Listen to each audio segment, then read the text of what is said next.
because we're on video now and I can do this, um, one of the first things I want to go over is because it's been since I looked August of 2020, so we haven't talked in almost 3 years, and a lot has Wow. happened in that time. So you released the re-release of Goblin. You released Pearl, which is the re-release of On This the Day of the Pig. Daphne came out, re-releasing A House at the Bottom of a Lake. A lot of Duel in the stuff. Cape. What's that? Duel in the Cape. That Ghoul in the giant. Cape. Yeah. Yep. Oh, by the Uh, way, you're all up here, so I know. I'm looking behind. this It is looks all. amazing. It looks so good. I lined up the Malerman collection. So I just want to say congratulations on all that, and to do that, I poured myself a shot in my Logan's shot glass. Why don't you just wait 1 second there, sir? Because I can't even believe that this is. I mean, you're going to be like, of course you can believe it, Josh. Look what I have, and look Hey, there we what I go. got. You got a Logan's one? Oh, perfect. And, you know, So I wanted to toast you and like for all not of only the have like they were both completely in reach. in hands reach. Yeah, I suspected. That's why I was like, it's probably a safe bet to do this because, yeah. So cheers. Thank you.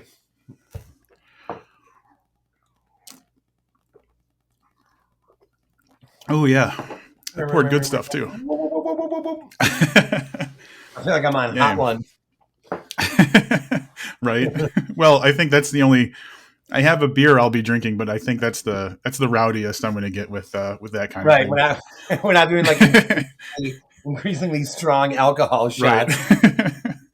That would be reckless and probably very entertaining, but I Yeah, don't know. dangerous. That one would have to have a keen editor.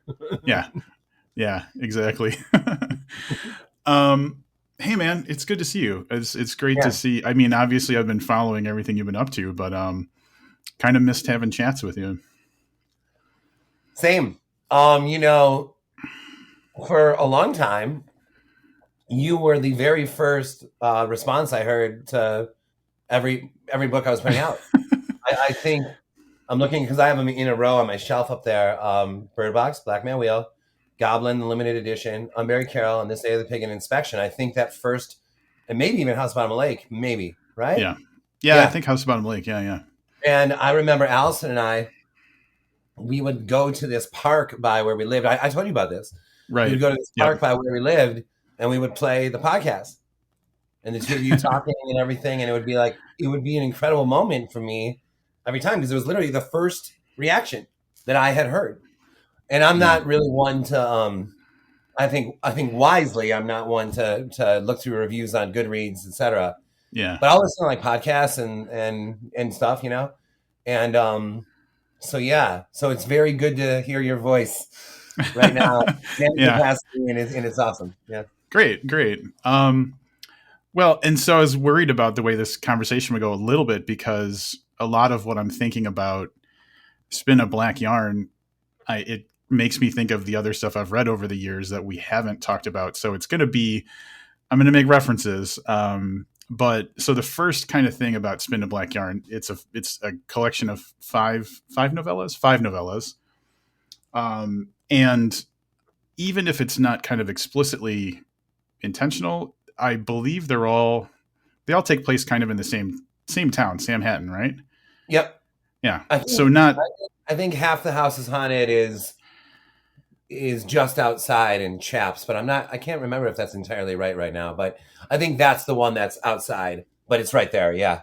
yeah. So they're all kind of grouped together, and that harkens back a little bit to the way that Goblin is structured, but maybe not as much as part of like the narrative of it. Is that accurate to say?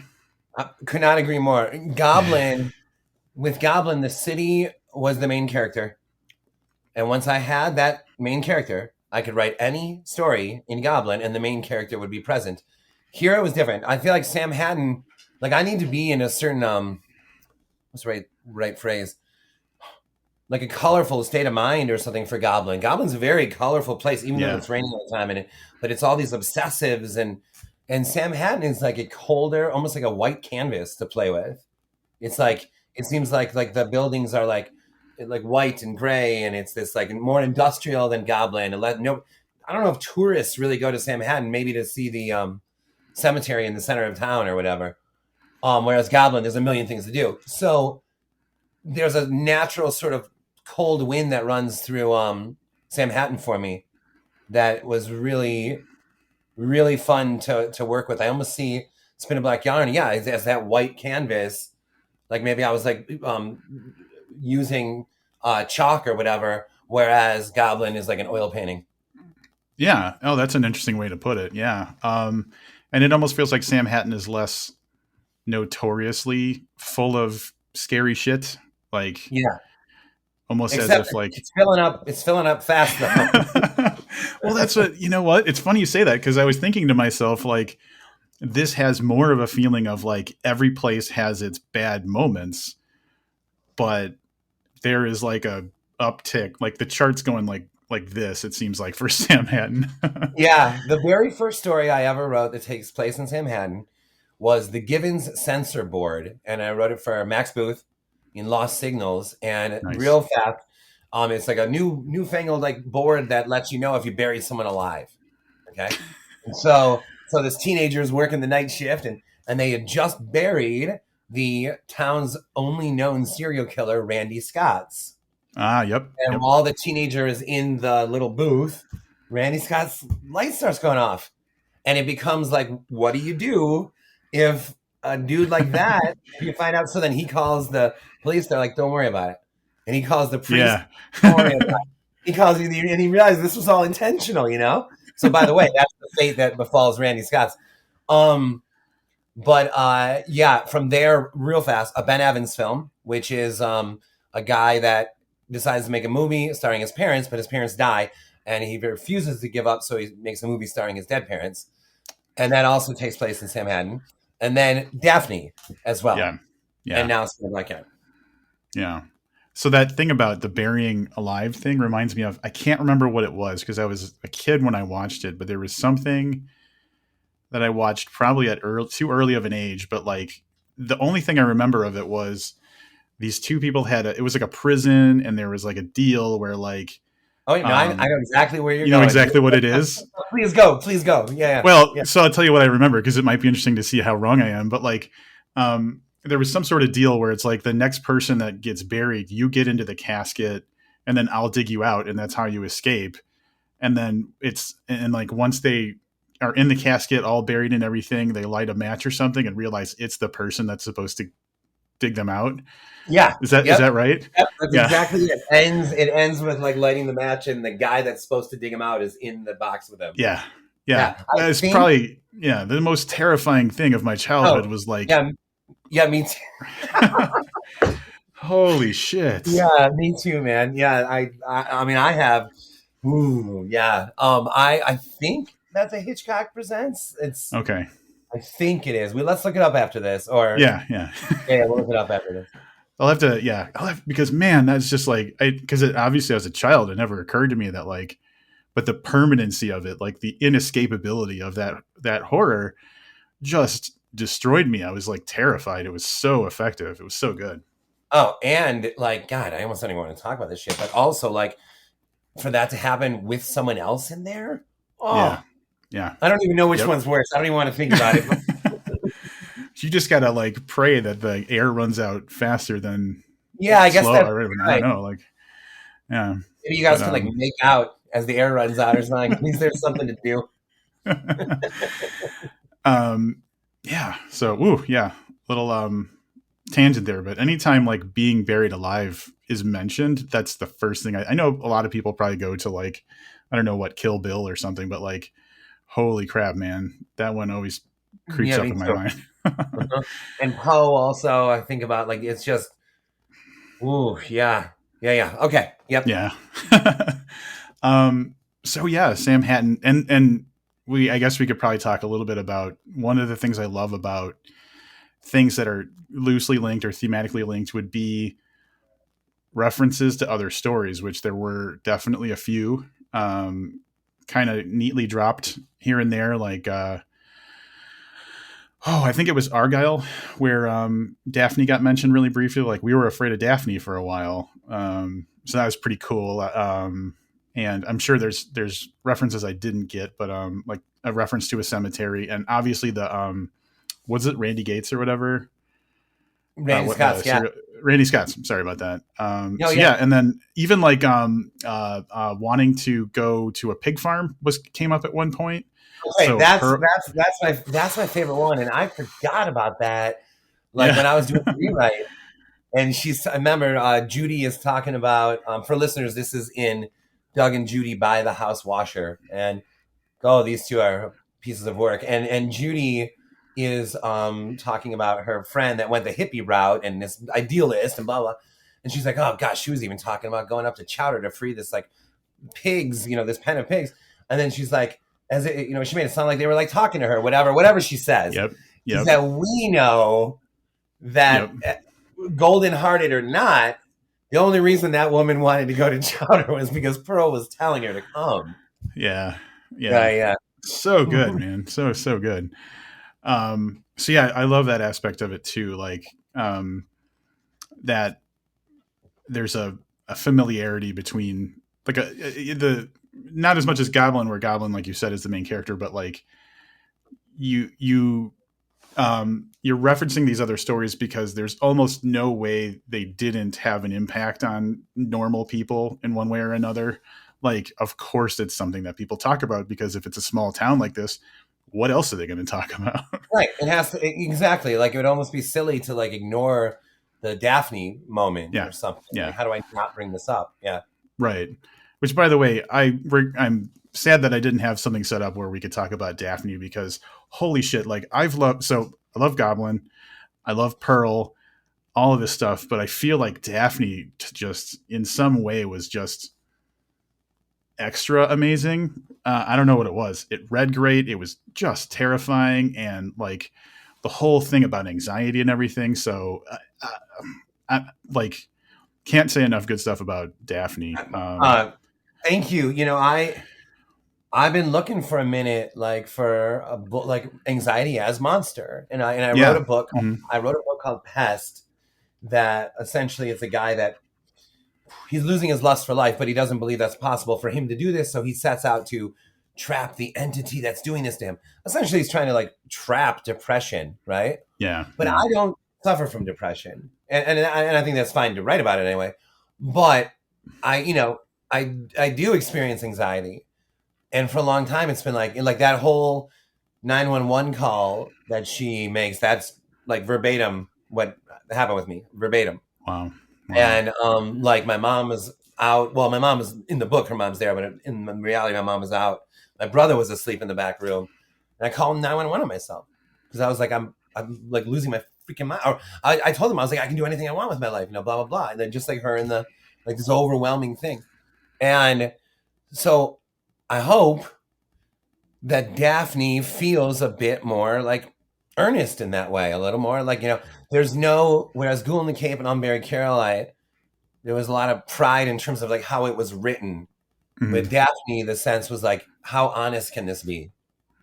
Yeah, and that rang true. Like, I didn't have as much struggles with anxiety after getting out of being a teenager. So, but the people in my life, man, who that rang true for, it rang so true. Like it was like you were speaking for people.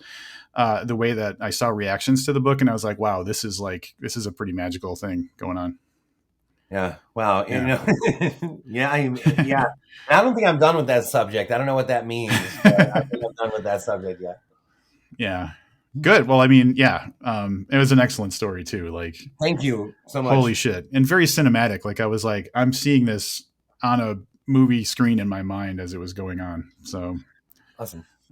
but anyway, I know I'm just keep like throwing praise at you. We could actually talk about stories and stuff. No, no, no. And I Um, will say, let me tell you this much real fast. There is a movie side in the works, and that it's yeah, written by like a brilliant woman. That I'm not going to tell you who because you'll know who it is and what she's done, and I probably can't say that kind of thing yet. But she's brilliant. Hasn't been casted yet, mhm. but everyone involved seems like I read the first draft of the script and it was totally awesome. And it starts with they're in like a hotel room instead of like Natasha's house, and they're like shooting like socks into like a little like into a paper basket or something in the Yeah, hotel room. Like if I make this shot, that's then I'll make awesome. $1 million. Blah blah blah. That's how it opens. It's cool. That is really cool. Good. Yeah. I'd love to see that. So I'm looking forward to whatever comes from that. Um, and then, oh, that reminded me of, I know I'm all over the place, man. I'm sorry. This is what happens when I don't talk to you for 3 years. Yeah. Um, then there was the whole kind of, uh, sibling thing between Daphne being having a heavy basketball theme to it, and Jones's, The Only Good Indians having a really big horror themed story that had a basketball thing going on. So I was like, are we in a basketball moment? Is Yeah. this going to Yeah, like be? a climactic basketball moment for him. It's funny. I think I wrote a book called Track and Field. It was the second book I ever tried to write, but then I ended up writing it way down the line. Um, and in the very first book I wrote, there was a gym class, and they were like doing like layup drills or whatever. I've always wanted to write a basketball story, but when I saw that he had done that, I was like, yeah, Yeah. yeah, And did it so effectively. Like, it's great. It was great, man. yeah, Yeah, like it doesn't seem like something that you would immediately pair with horror, but the way that, yeah, the mentality and there's a lot of stuff that you can like hook into that into a story like that. So I'm glad you guys both explored that. It was really cool. Um, all right, I want to talk about some of these stories. Um, sweet. and I don't know if I'm going to go necessarily in the exact order, and I don't know if we'll have time to talk about all of them, but like I want to say that, so the first novella in the book is Half the House is Haunted, and like it's one of those things, man, where like you're reading a story and the story starts making you think about what does this mean, and the whole idea of half of a house being haunted, and like the way that the kid doesn't really know at first, because it starts out with the kids being 6 and 8 and then it sees them later in life, and later in life, like the kid not understanding what that meant and then having to think about what would that mean for half the house to be haunted, I thought was like such a cool premise, and like launching it when they're kids was a great way to like just get you thinking, like if only half the house is haunted, how can you ever be sure you're safe and stuff? There was so much to it. It was so good to think about. So where the hell did that come from? I think it was. I think it was with what you were just saying about, because if you know the whole house is haunted, it's almost like, okay, and I've never even heard of anything but the whole house being haunted. Right. But if you are told only half is, there would be this moment of like, oh, great. Well, let me find the half that's not. And then it's like, what does that mean? And it's like, I think I was just, thinking about it in those terms one night. I'm like, oh yeah, let's write this one. And then it started to feel like, well, originally, yeah, it started to feel like a lead-off story, just because it kind of hits the ground running in terms of how Robin and Stephanie are talking to each other. And originally, real fast, Daphne was a novella at first and was originally story one in this collection. Oh, okay, cool. And Trisha at Del Rey was like, you have two books here. This book, Daphne, own novel, and you start Spin a Black Yarn with Half the House is Haunted. And I was like, oh, wow, really? And she showed me what she had in mind, because she was like, you didn't talk much about like McGowan and Daphne and this kind of thing. If you talk about her, it was close. It was like 35K already. It was big already. Yeah. Then she was like, whatever. So then I started to see Half the House is Haunted when I'm like going through the rewrites and everything. I started to see it as like the right lead off, because of they're only 6 and 8, but it hits the ground running like right away. You, Robin. Yeah. Yeah, yeah. And yeah, it's cool because then you start as a what happened to me as a reader. First of all, because it's a 6 and an 8-year-old, you don't know really what the intentions are. If we're hearing a 6-year-old tell you that their sibling is being mean, every 6-year-old thinks that their older sibling is mean to them. So like, how much is actually mean? How much is like perception or just not getting what you want and stuff like that? So there was that kind of unsure thing. And But then, like, yeah, back to the whole idea of half the house is haunted. Does that mean daytime is, nighttime isn't? Is there like specific areas of the house that are and aren't? Like, are certain people in the house haunted and other people safe? Like, it was such a Yeah. cool, like, as a reader, I was like, maybe I can figure this out from the clues. He's like little breadcrumbs he's dropping. I was reading through it. When I started writing that story, I saw it as one half would be haunted and one half would not. And I almost imagined characters making it to the other side, which Yeah. that's a Okay. fun idea, right? That's fun. Yeah. But Stephanie just kept saying crazy stuff to Robin, like, oh, is it this step or is it this step? Is it that room or that room? Is it the outside or is it the inside? Is it day or is it night? Yeah. Is it me or is Yeah. it you? And then I was like, you know what? Let's go with what she's saying. Yeah. It No, could that's, yeah, be- that makes sense. Um, and that one ultimately ends up being like so sweet, like bittersweet, I guess is the best way to say it. Cause it follows them through to, like, it's in three parts. And the third part is, one is, I think, 80 and the other one has recently passed away. And so, like, this whole lifetime of these octogenarians is being reflected on, and like all that fear over the years and what did it mean, and really an exploration of fear in general, tied up into this kind of bittersweet letter he got from his sister when she, like, the part of the will or whatever. And yeah, like, no, that was cool because it was really like, it made me think about how what we want to do for the people in our lives that we care about and what they think we're doing might be really different things. And there's, it's hard to know you're doing the right thing and all that kind of stuff. So it was pretty cool. Yeah, for fear of spoiling something, I would say that my heart like goes out to Stephanie in a strange way, like Yeah. in a very strange way. Yeah, I don't want to spoil anything, but you know what I'm talking about. Yeah. Yeah. Yeah. Yeah. Um, was the musician part of it just kind of pulled from your personal experience of traveling and stuff like that? Yeah, for sure. Because Yeah.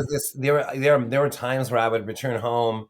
Remember, we were on the road for 6 years, played like 250 shows a year or something.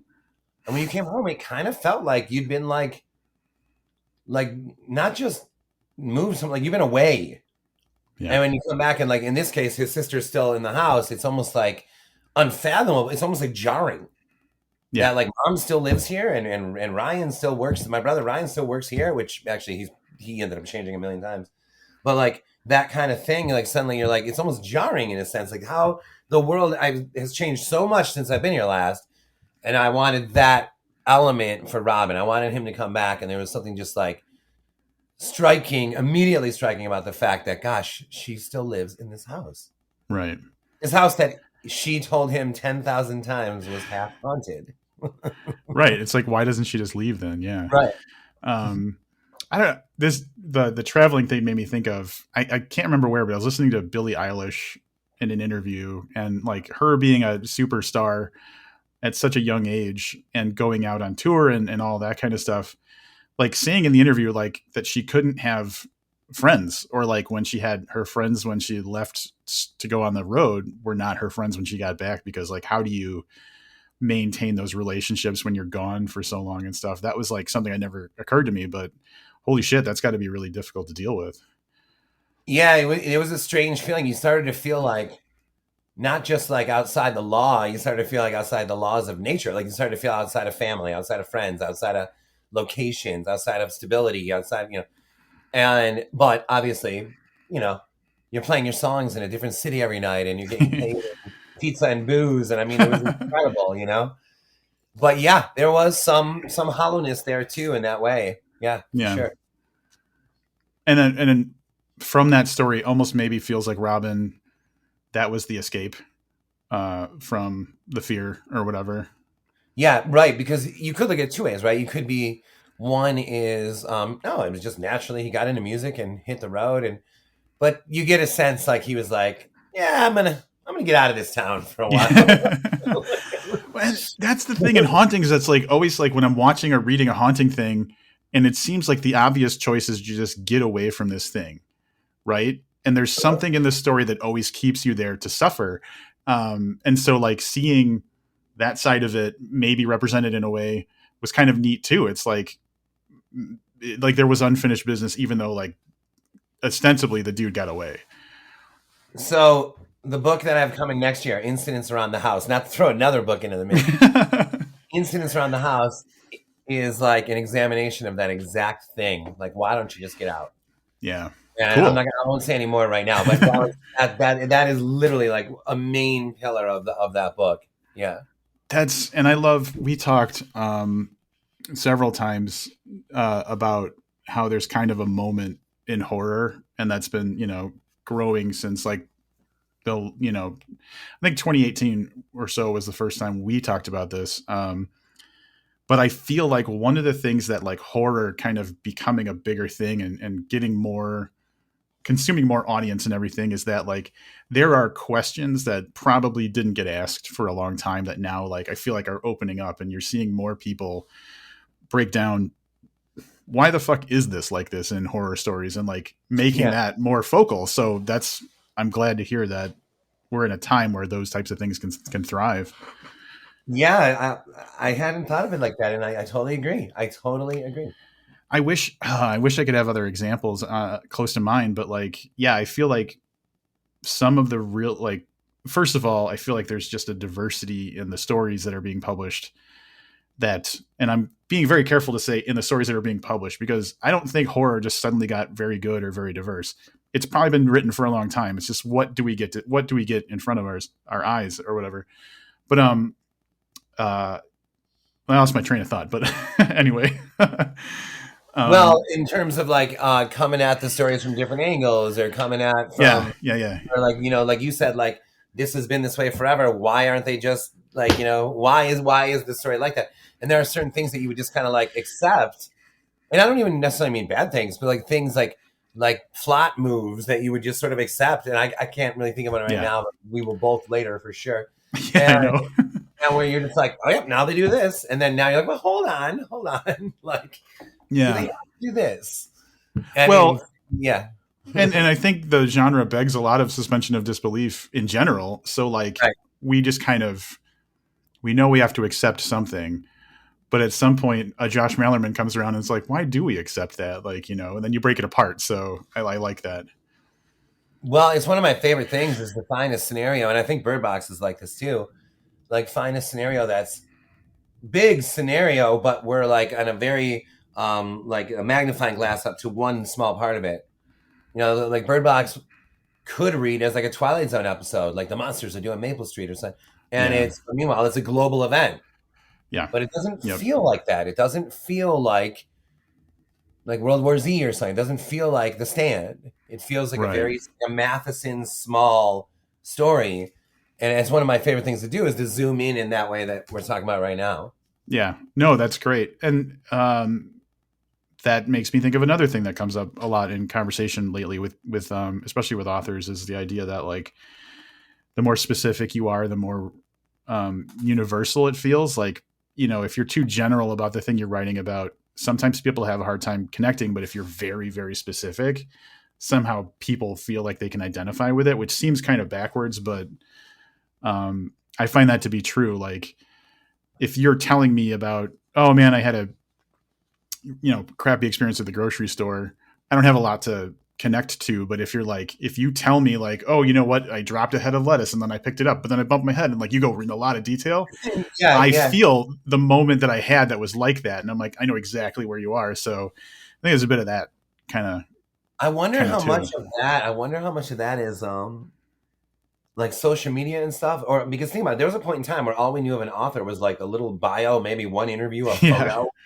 and then yeah, the like back literally that's cover. all I Yeah. had with Dean Koontz or Stephen King was just like Anne Rice was this one photo, and then like a different. Oh, there's a new author photo like 2 books later, and like maybe now like you would look at the little bio to get more info on them, and there was no more barely. Yeah, Um, and now with Wikipedia and social media, blah blah, I wonder if like it's in a good way. Sort of asked the writer to be more forthcoming, more honest, more specific. could be. Yeah. And Well, I wonder yeah. if something in there. I wonder if something happened in there. I don't know. I mean, and I feel like, especially, well, I've been doing podcasts and interviewing people for a long time. So I think my experience is different than the average person. But like when I read a book by you or Paul Tremblay or whatever, I'm reading my friend's book in a way. So like I'm looking for the things I know about that person. So that's probably way more prevalent now than it was, like you Yeah. said, when we were reading the back cover of the book and being like, oh, I guess that's what Robert McCammon looks like or whatever. Yes, exactly. Oh, I So guess that's he's it. from the South. Yeah. um, Argyle. God damn it, man. Everything about that story is just fucking fantastic. Like from the very beginning to just the last couple of words. So for anybody who's listening, who you definitely haven't read this yet, it's a kind of a deathbed confession of a guy who's always felt the urge to be a killer and has always fought to kind of resist that urge. And uh, it's just so well done. And I was reading this whole time and I'm like, where is he going with this? Where's he going with it? I hope he's going in this direction. And anyway, without spoiling anything from it, just a really satisfying story start to finish. So is that another one of those like, well, what would happen if kind of playful things? That is that how it started? First of all, thank you so much. Yeah, God, Argyle is an interesting one for me, man. I was during the rewrite. I'm like, are there any chapter breaks in this one? I'm like, no, this one is going and going and going and going for like Yeah. 20,000 words, whatever it is. So I have a friend, who had said like some crime was committed on, and we heard about it on TV or something, and he said something about one of my bandmates. He said something to the effect of like, thank God I'm not wired that way to have done this thing. Yeah. And I was like, what? Like my first reaction was like, what? And then I thought about that later. I'm like, wow. I think it was like a sexual thing when what he was talking about. And I was like, wow, what, like, whose first instinct would be like, reaction would be like, well, he didn't say I feel bad for that guy. He just said, thank God I'm not wired that way. And like that was Yeah. interesting to me. And I'm like, well, huh. Well, what if you were? And then you didn't do anything, or no, and then you resisted it. So you Yeah. did do Yeah. something. You resisted it. What kind of life would that be? Not only the torturousness of that life, but what kind of gratitude would that be, or relief would it be at the end of that life to have been like, I did it, or I didn't Yeah. do it. I Right. didn't Right. do it. So that had been on my mind for a while, that idea. And I think I started it like, I think I finished Half the House Haunted, and I think I started Argyle the next day. Like I think it just went like one right into the Right next. on. Um and maybe it helped that there was a deathbed letter and moment in Half the House that had me Oh, think yeah. Yeah. guy deathbed in Argyle.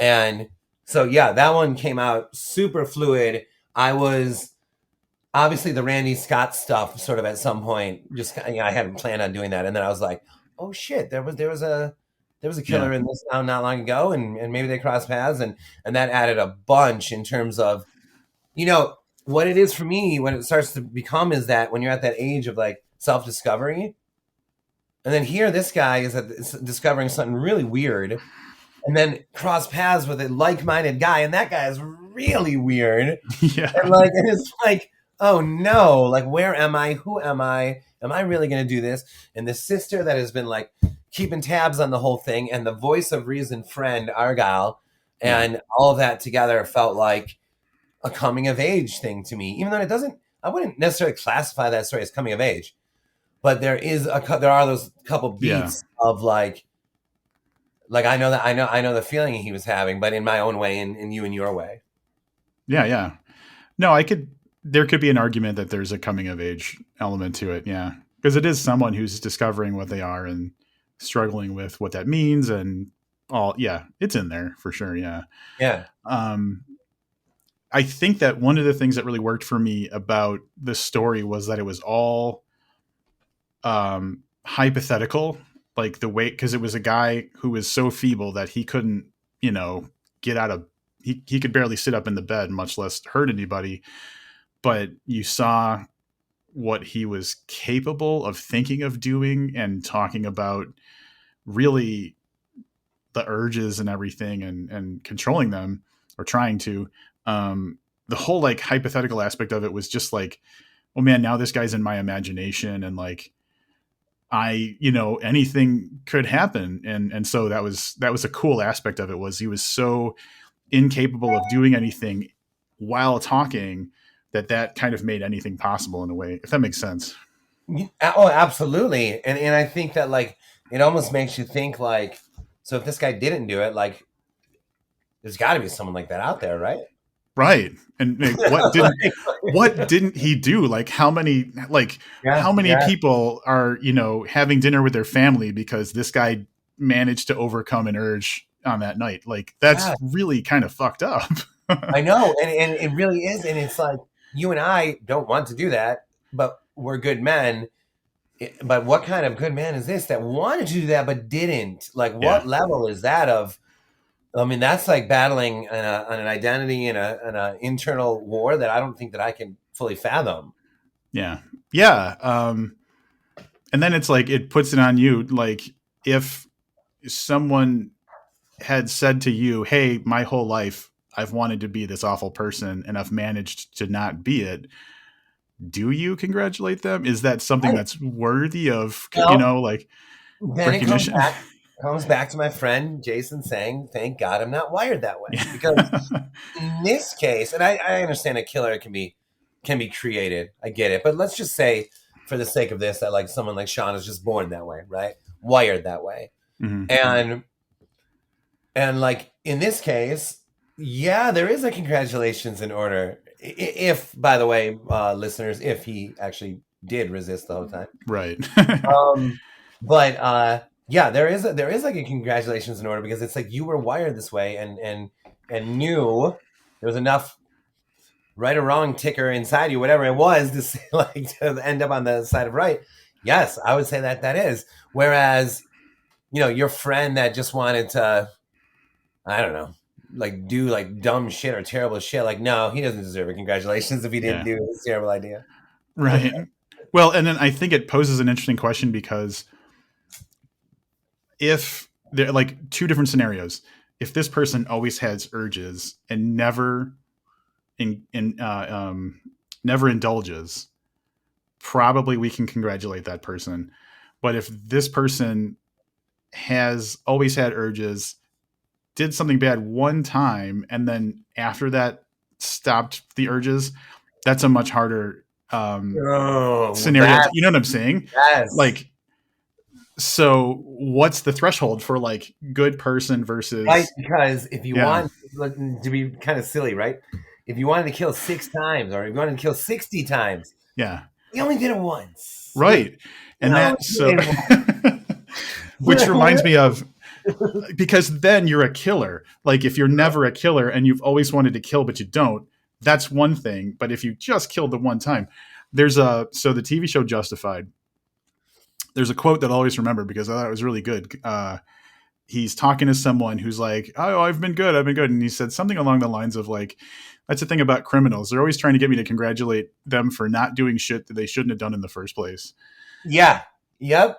So, but it's because they already are criminals, like that makes him feel that way about it. So, yeah, that was an I interesting thing to know. think I about. always think about that. When I and it's kind of a harrowing thought. To be honest with you, it's kind of dark.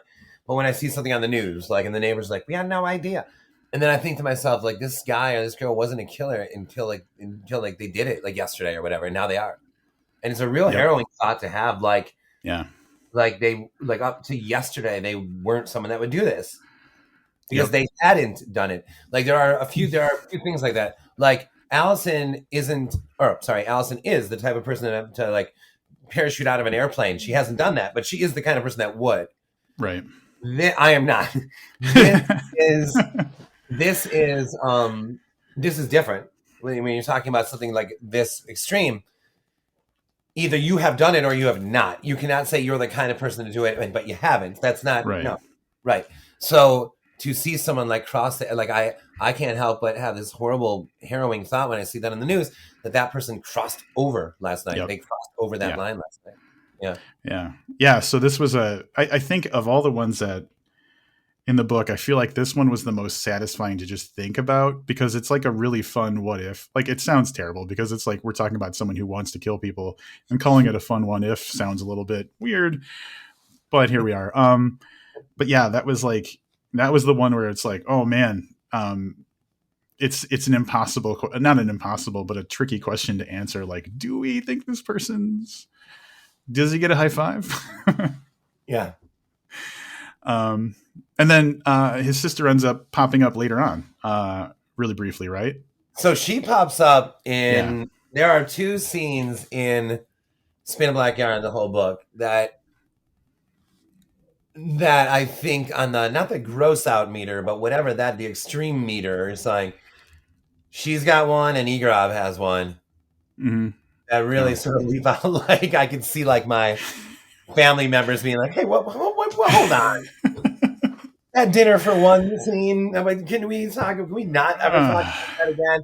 Or in Ethel's case, I don't want to say what it is, but you know what I'm talking about. And Yeah. that moment, like I haven't walked by the kitchen without thinking of that moment since. Yeah. Oh, the dinner for one. Oh man, we'll get her into Igorov. But woo, yeah, that was a moment, wasn't it? Without going directly into one of the next stories specifically, I kind of got a sibling feeling from the type of thing I was getting from both Doug and Judy by the House Watcher and the Jupiter drop in a way. Um, Oh yeah. like they both kind of felt like personal ghosts kind of coming back to haunt you kind of stories. Were those written near each other? Was it like a theme that was going on in your head or? No, the Jupiter drop is the oldest story in the book.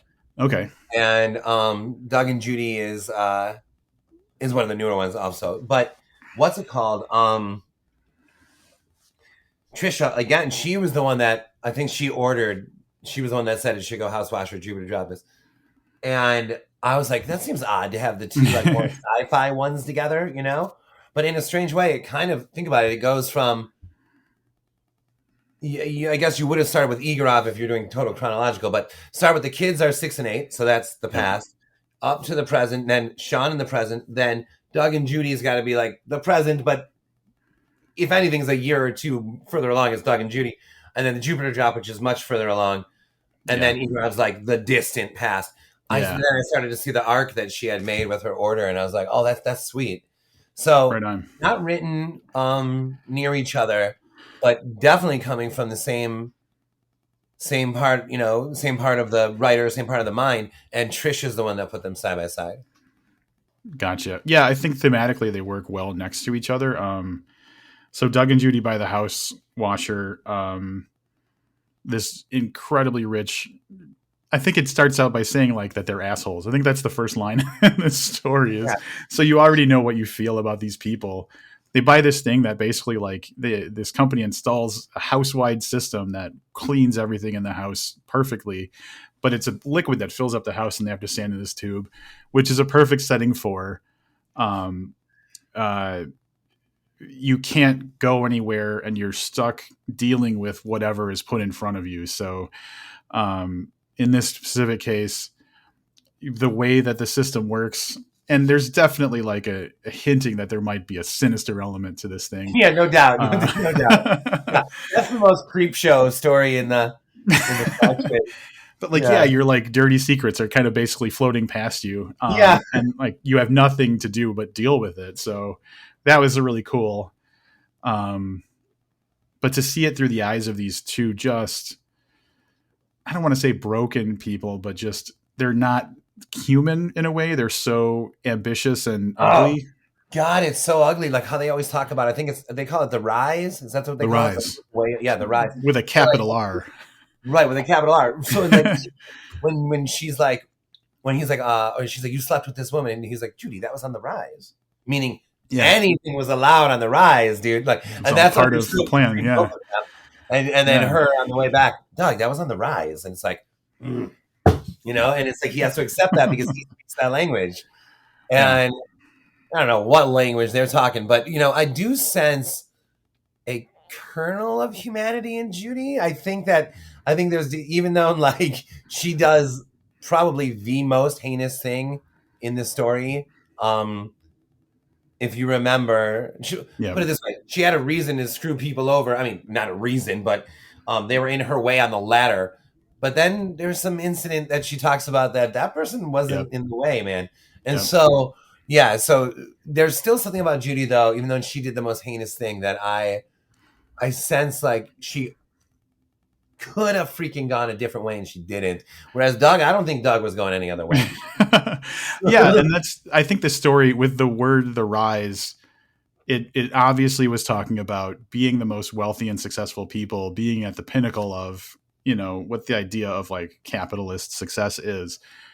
And but then it makes you think about like, is that the rise? Is that what we should all be um trying for? Like, is that what is going to make life good? Is there a different type of rise? And so um that was the part that, toward the later part of the story, I was like, oh, maybe there is a different rise that kind of matters more.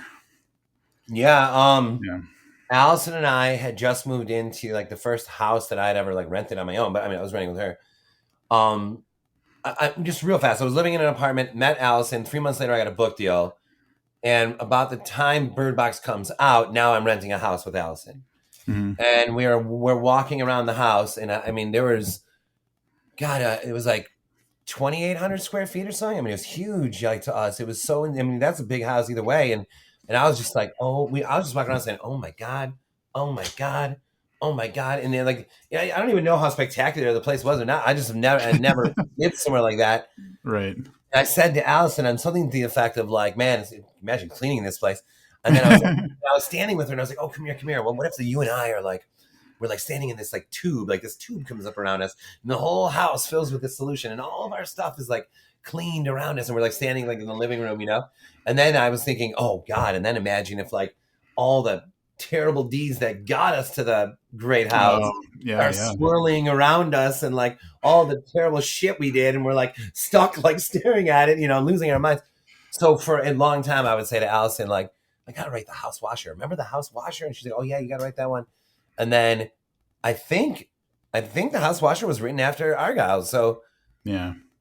so then yeah, when I finished those first two stories, I think I was like, okay, you know what? Now's the time. Let's do the house washer. That's awesome. Yeah, I love the like where these little like inspirations come from. I was re-listening to the last time I talked to you on Booked, for Mallory. For Mallory? I think it was for Mallory. Yeah, because it was right after Carpenter's Farm. And like in the conversation, we kept giving you ideas for new like Mallory World stuff, and like you were like, Yeah. oh, so jazzed about it. And I was like, this is where inspiration comes from. It's just like, let's think Oh, together. So yeah. Right. No, um, I've been working on a nonfiction book lately. And by the way, I'm beginning to think that we should actually have like a second hour if you want to. Like tomorrow or something because now I'm starting to feel like I mean I can do it tomorrow if you can. Um, um, because it I'm would have to looking be in up the. and I'm like, man, we haven't even got the Jupiter drop in it, and I feel like we haven't even like talked much. I know we can go 2 more hours. Oh, easily, yeah. Yeah, yeah. Well, let's talk about that in the next few. Like, let's go with your thought, and then we'll Okay. figure out a thing. Wait, where was it though? Uh, Now I you've been forgot. writing a nonfiction. Yeah, right. And oh yeah, anyway, and it's saying a lot in there. Okay, so I'm writing a nonfiction book, and there's a lot in there that talks about like the minute you learn a word, it's yours now. Like, don't be embarrassed using it the next day, because or even in front of the person who taught you. Like at one point, you didn't know the word fork. Your parents taught you. Now it's Yeah, yours. Same thing with like philosophy. Same thing with like having an open mind towards someone. Like just because you were like, it's okay to pivot philosophy on a dime. It's okay to you know, yeah, yeah, you say something and then your girl or your friend says something back and then you're like, now I believe that because that is right. And like, it's okay to just immediately accept that. Same thing with the inspiration for like stories. Like you guys are talking about Mallory and so, oh, that's a good story idea. Well, there it is. That's all it is. yep, It's not like, it's yeah. like, that's a good story idea, but, normally I go to the well for my story ideas. So I'll Right. be fortunately, if this one's in there, then I'll let you know. It's like, no, that's where they Yeah, come from. exactly. There's just moments like that, right? Yeah. So I'm very aware of like actually taking those moments like seriously. No, yeah, and Yeah. one of the most gratifying things about doing this, where I get to talk to authors and I get to like tap their creative mind, is not only just learning about what's happening, but like, I know that we all kind of leave our fingerprint on people. So like the fact that we've talked, I've known you almost 10 years now. I'm not saying that like I had an impact on a story you wrote, but like um, I got to be along for the ride, and there's something that's really cool about that. There's something that's really I don't know, like satisfying, and like it's all collaborative. We're all here together. If you make a positive influence in my life, if I make a positive influence back, it's all pushing towards something cool. Yeah, and that brings me back to the thinking of your voice being, one of the first of the two voices that I heard for every book up to like inspection, or even maybe even past that. And you're right. That is interesting, right? Because again, me and Allison in a park, like in the dark, listening to Yeah. you guys talk, booked, and just like being like, oh no, oh wow, no, did you hear that, Allison, about what he said about Pearl? Did you hear what he said? And it's like that symbiosis is exactly what you're talking about. Yeah. And then your art, I don't know if you call it art, but I would definitely call art what you do. Your art is inspiring me, Yeah. and then I'm writing something, and then you're talking about it, and then like yeah, and that's how it goes. Well, and one of the things I think it's got to be hard to create in a vacuum. Like if you made Bird Box and no one ever said anything about what they felt about it, like how do you build momentum off of that? So like as a person who's done a podcast for a long time, there's not a lot of stuff coming back saying, hey, I really like this conversation or whatever. It's kind of shouting into the void a lot. And so when I do get that feedback that's like, hey, that was a great conversation or whatever, that's so propulsive for Oh whatever yeah. comes Oh next. Like, no, it's huge. It is huge. And gosh, it's funny. I think back to my drummer is in the passenger seat. His girlfriend is driving. Her twin sister is in the back seat, and I'm in the back seat as well. This is when we're in high school, and the doors are on, and I like sang along to a line absently or whatever. And Melissa, Tessa's twin, said, "Well, you have a cool voice." yeah, And I was like, "Oh, yep, what?" And Derek already played drums then, and then within a few years, I'm like the singer songwriter of the band with Derek and our other friends, and there's a direct line from that. yes, yeah, And it's like, and it's amazing, people like one little nugget of a yep, response, one little nugget of encouragement, and you're like, all right, man. Like, I mean, Carpenter's Farm is just on my website. There's no comment section. I have yep, no idea. So anything anyone's ever said at all about that is like mammoth to me. yeah, yep. Yeah. Yeah, like and I feel like one of the things about we're getting really passionate, and I fucking love this. One of the things about that I've come to learn over the years is like you don't know what's going to push you to do that great thing.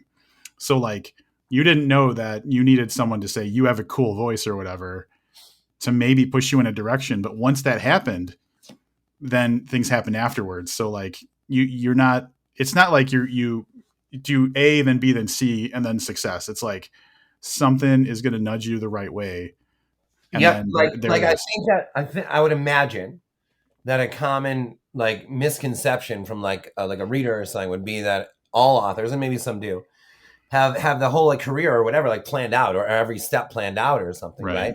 So like, oh, if you said something in a podcast and it gave me an idea, well, you're already going to write this. Or if somebody said like, Ghoul in the Cape, I like when you write big books, we would try one of those again. Yeah. And like and then literally you find yourself as the writer, like the next thing you're doing is what that person encouraged you to do. And Yep. I think that a lot of people be like, oh, you got like a Bird Box's bestseller, like you're not actually reacting that. Yeah, no, you are. I am. We all are. I would think we all are. I guess I can't speak for everyone else, but I know that I am. Yeah. There is Yeah. no strategy, no plan in that way. There's no like the next 10 books need to be about vampires. Yeah. No, you've always been a person that I've taken as like, there's a quality about you where, if something seems cool or exciting or whatever, you don't walk away from it. You're like, what is this? And I feel like that type of curiosity and excitement is kind of a key to what makes you, do the things you do, if that makes sense. Yes. So I just want to start by saying, for continuity reasons, you might notice like I'm wearing a different shirt. I'm using a different camera. My webcam messed up. So we did take the weekend off, and we were having so much fun in our conversation that we didn't want to just cut it short and be like, oh, we'll talk again sometime. So we cut out more time, and we're back to talk more about Spin a Black Yarn and really life and everything. Because I went back and I looked at what we were talking about kind of right before we were done, and it was just about like inspiration and how we get our ideas for stuff, and the art that we put in the world is important and stuff like that. So we had a roll, and we were like moving pretty well. And it was like, there's no way we can stop this train here. But then I was like, how do we pick up from there? Because it's been a few days and lots of stuff has happened for both of us. So how was you had a different thing. You had to go do a podcast with your band. So I'm hoping that was a fun experience too. Well, it was. It's funny. We've only done like one or two of those, and it's a whole different world. And it's like, at the beginning of the podcast, they asked me a question about Bird Box, and I gave a pretty brief answer to it. Whereas normally, like with you, I could have talked for a half hour about this subject alone. But I actually didn't even intend to give the short answer. I gave the answer, and then I paused, and then I said to myself, "Oh, that's all that's needed right now. This is about the and then I stopped. One time I did. This was interesting. I had an interview with CBS, like Good Morning. I don't know if it's Good Morning America. What's on CBS? It's called like Good Morning something. Sure. And they came to our house and everything. So this is when Malerman was coming out. And before the event, like a publicist contacted me from CBS or was it from Penguin? I can't remember. But they were like, in this format, can you give shorter answers than normal? And think about it already, like how long this answer is to yours right now. Right. And I was like, oh shit, do I talk too much? I was like, oh no. And then I was like kind of nervous, But then when the interview happened, I realized how simple it was to do that. Yeah. Like, for example, my answer to your question would have been this. Oh, it was great. It's only the second podcast we ever did, and we each kind of took turns talking. It was a wonderful passing the baton. It was great. Yeah. Perfect. So that reminds me, this takes me way back. I was in Los Angeles back in like 2012 with a bunch of like writer friends and everything. And it was right when the movie The Dark Knight Rises came out. And so like one of the things we were doing was going to see that on opening day. But I don't know if you remember, there was like a shooting in Colorado that happened at the theater. So the night before, so me and all of my writer friends we're going to go see this movie, and it's the morning, and there's like TV crews and stuff outside of the ArcLight that we went to in Los Angeles. And they're just like grabbing people off the street who were going to watch the movie to interview them. And I had this funny instinct because they were like, came up to our group and they're like, hey, does someone want to talk to us about this tragedy? And the first thought I had, and this is kind of terrible, but I kind of like my instinct on it, was one of the people I was with produces or directs video content for like a cell phone company. Like he makes their video content, and he was wearing a shirt with my podcast name on it. So I'm like, this guy's going to give the right kind of answers. And I pushed him in front of the camera. So I knew that whatever he said, they were going to take, because he was going to give them like the right size answers. Like short, right. Wait, I'm not seeing my audio line. Yeah. I don't know why it does that sometimes, but I see it and you look good. So, okay. It looks good. Okay. Yeah. I look up and all I see is a flat line for me. And I'm like, God, nope. We're good. Bruce Willis in The Sixth Sense. Talking to himself right now. Oh no, that would be the worst possible. Unless you want to like haunt me or something, I guess that would be okay. No, but yeah, that's whole. Yeah, I get what you mean. That's like equal parts. Like, what am I thinking? And also, no, this is smart. Right. Yeah. In the clutch moment, I was like, A, I don't want to be on TV. B, I know who's going to do it right. So yeah. But yeah. So good. I'm glad that was good. And now we can talk about. We can pick up with Spin a Black Yarn. Because we talked about the first three Half the House is Haunted, Argyle, and I think we got through talking about Doug and Judy by the House Washer. I think because you were talking about your inspiration, where it came from, like kind of right where we had to cut off. Yeah. But I guess my final thought on that is, and maybe we touched on it and I just forgot, but like, how did it feel writing Assholes? Like, was it kind of fun and indulgent? A great question, man. Yeah, it was. It was fun. Mallory is my ultimate character, and she's the most, in a sense, like she's like so classy, Yeah. and I like even earlier today I was thinking about like a third novel, and I have this really exciting idea for you could open a third Bird Box book with the idea they're gone, and like you could open like in a diner, and nobody has blindfolds on, and everyone's eating, and maybe somebody walks past outside wearing a blindfold at some point, like still hanging on to that shit, right? And like, and anytime, like, but you as a reader know something's gonna happen, right? Right? Yeah. So Yep. anytime like a dish is dropped, or anytime the front door opens, or someone laughs, or your name is called, and you turn around, you're like, oh, this is the moment, someone goes to the bathroom, they're gonna see something. I mean, it's just so naturally tense, right?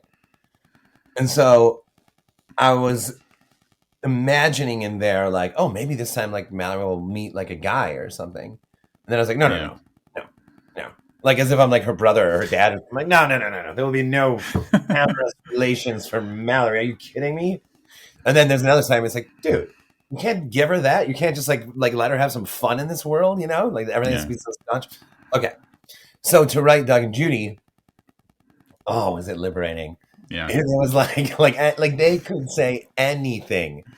One part that was kind of hard for me to write was because I'm a vegetarian, and Judy's like whole like, oh, this stupid veggie, tree hugging shit. That Yeah. was like a little hard to write because I'm like, oh, she's Like insulting yourself as you're writing it. yeah, yeah. It felt a little bit like that. Yeah.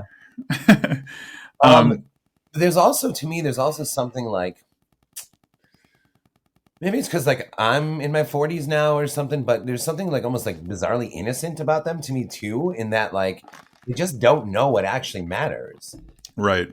Like they just don't know, and so it's like it's not like they're like generals in a war, or like a hitman or something, or killing people. I mean, they've done some bad stuff, but they're just like materialistic shitheads, Right. And there's one side of me that's like, if you're someone who isn't that way, you won't necessarily be like jealous of what they have and hate them for being the way they are. You're actually thinking almost sadly, like, these two have no idea what matters.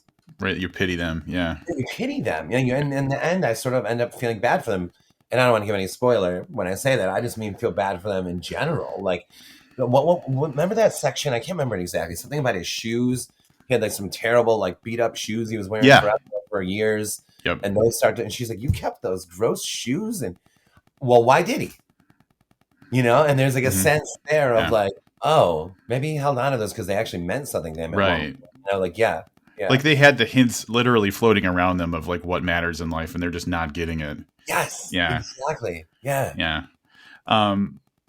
Yeah. That's yeah, that was really good. And then one of the things that I thought was one of my favorite kind of like indulgent kind of like parts of the story was, so the way that the thing works, it fills the whole house up with this liquid and it's cleaning off everything. But every now and then you'd mention how like dead living stuff got kind of like sucked in under the pedestal or whatever that they were on. So like every now and then, as the action of the cleaning is happening, like a bug gets like floats down through underneath them or whatever under the thing. And that, that was it was a very subtle thing you threaded throughout. But there's also that thread of tension of like, they might not be safe. Like, what if this goes wrong? What if something happens to them? And so like the whole, like you kept inserting in there, like what could happen, if things go wrong throughout that story. And that was really cool. Cause I was like, anytime a bug went, I'm like, where, like, is this a thing? So yeah, I don't know. I don't want to. Yeah. Again, it's definitely Whereas I don't know what Argyle feels more literary to me or something, and Half the House is Haunted also actually does. But either way, Doug and Judy is less Twilight Zone to me and more Creep Show, because I think Yeah. in the Creep Show movies, there's always the sort of this comeuppance. There's this like, Yeah. like some asshole does something and then turns around and he's like forever trapped in this world that he hates or something. Yeah. And The so architect of their own downfall kind of thing. Yeah. yeah, and you're rooting for it in a way too. Like the guy with actually with the bugs in Creep Show, and he's such like an asshole, and you kind of want to see him go down. Yeah. Yeah. Yeah. It's good stuff. um, Jumping over to Jupiter Drop, I know that you had said that this was something that was written, or it was the earliest written story. Yeah. The whole idea of this is, and this has got to be one of those like near or somewhat distant future kind of setups, where people can pay for this trip to Jupiter to get like dropped through, because it's a gas giant planet, like got dropped through Jupiter, as like a touristy kind of thing. What was my first thought there? Yeah, that's really, I was talking to, because this is way more sci-fi than well, I mean, like, the House Washer one kind of steps in that direction because it's got a science fiction-y kind of premise, but this takes you to another planet. And then I was thinking of, I had this nice little trip down memory lane, because the first time we talked, one of the books that you mentioned was The End and All Beginnings by John F. D. Taff. Yeah. And I'm pretty sure that there's a story in there, if I remember correctly, that takes place like on another planet, and it's really weird and everything. And so then I was like, not only did I get to read this story, but then I was like reminiscing about the time that you told us about that book, and then we had him on, and it was like, so I got to like flashback. That's totally beside the point. But but it's an interesting thing to bring up, because it really, when you're doing a collection of short stories or novellas, to throw in like a sci-fi bent one really changes the whole color of everything. It really, yeah, if you consider this like a painting or something, it's like using like sudden strokes of silver in right, like an otherwise earthy looking painting or something, and then there is something about that adds to the like mountain range of the collection, yeah, the dynamics. And so for me, there's no question that Jupiter Drop is a horror story. But I mean, actually, I think the scariest part of that story is when he's standing above the planet and he's like, you know what? No, I want off. I want yeah, off. yeah, Like, no, you're going. He's like, oh no. And then he just drops, oh no. Yeah, I mean, the whole thing is, to somebody, me, who's a social butterfly and who doesn't love being stuck in a place, that's like a claustrophobic nightmare to me. But to someone like Steve Ringwald, I don't know why that's one of my favorite names I've come up with, Steve Ringwald. I don't know if it's because my dad's Steve and Molly Ringwald. I have no idea, but I love that name. And but to Steve Ringwald, hey man, it's the most luxurious thing you could do. But Steve is coming from, for listeners, Steve is coming from a much different place than Doug and Judy. He may be able to afford this, but he's not of the same ilk as those two. right. Yeah, definitely a different setup. The thing that when you were talking about the scary part, where the whole setup is very questionable, because oh no, the one thing I wanted to say was, like, there's a little kind of thing in the beginning that implies that he's just doing it to impress like a waitress at a diner. Yeah. And it's like, of course we would fucking be that. I would be that guy, I'd be like, oh, you think that's cool? Guess what? I'm doing it. I'll go all the way to Jupiter, all through a planet for 3 months, so that when I get back here, I can be like, I did it. Yeah. What do you think of me now? Yeah, you want to go on a date? And then she's like, no, I'm married. And you're like, oh, shit. Yeah, she's like, I hooked up with the other Jupiter guy who just got back like while you were gone. There was a guy that went to Uranus. No, that's terrible. But the whole setup of him getting there, not only is it creepy when he's like at the last minute changing his mind, but he doesn't talk to anybody else who's done it.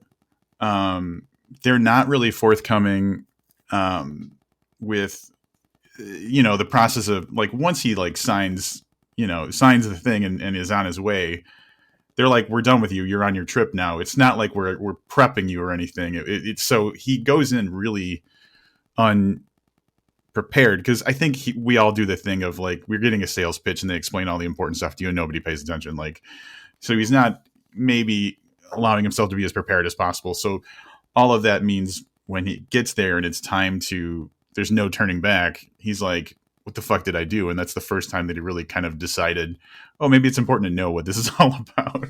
Yeah, no doubt. I mean, to like, to the hard science fiction fan, this is the most ridiculous story ever written because there's like, what are you talking about? He just falls through Jupiter in a plexiglass apartment, but whatever. It can withstand the pressure and the storms, and it's got jets on it, and blah blah blah. So he's falling, but it's all like homeostasis. It's like he's cooking eggs, he's taking a shower, Right.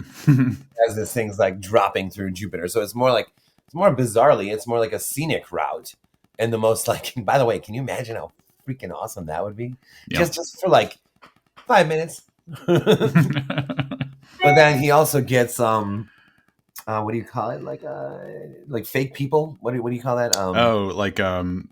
Like hologram people, Yeah. or was it? Yeah. That's the word I was looking for. Like hologram, like people. And an original draft had most of those people were more like women for him to like hang out with and stuff. And then I kind of like, nah, we don't need.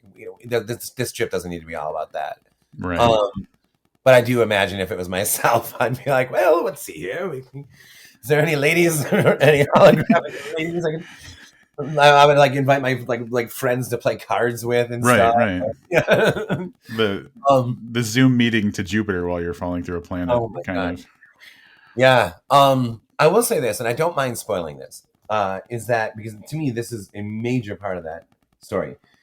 Is he's kind of like fleeing like this guilt that he's been dealing with in a sense, and it's really weird. Like he was coming home, he was parking the car, and he kind of nicked a neighbor that was like kind of like the leaves in the gutter or whatever it was, whatever the neighbor was doing.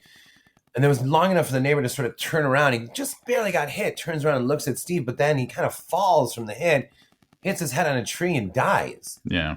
And the reason that means so much to me, that section, is because like there was nothing malicious, and it was hardly even an accident.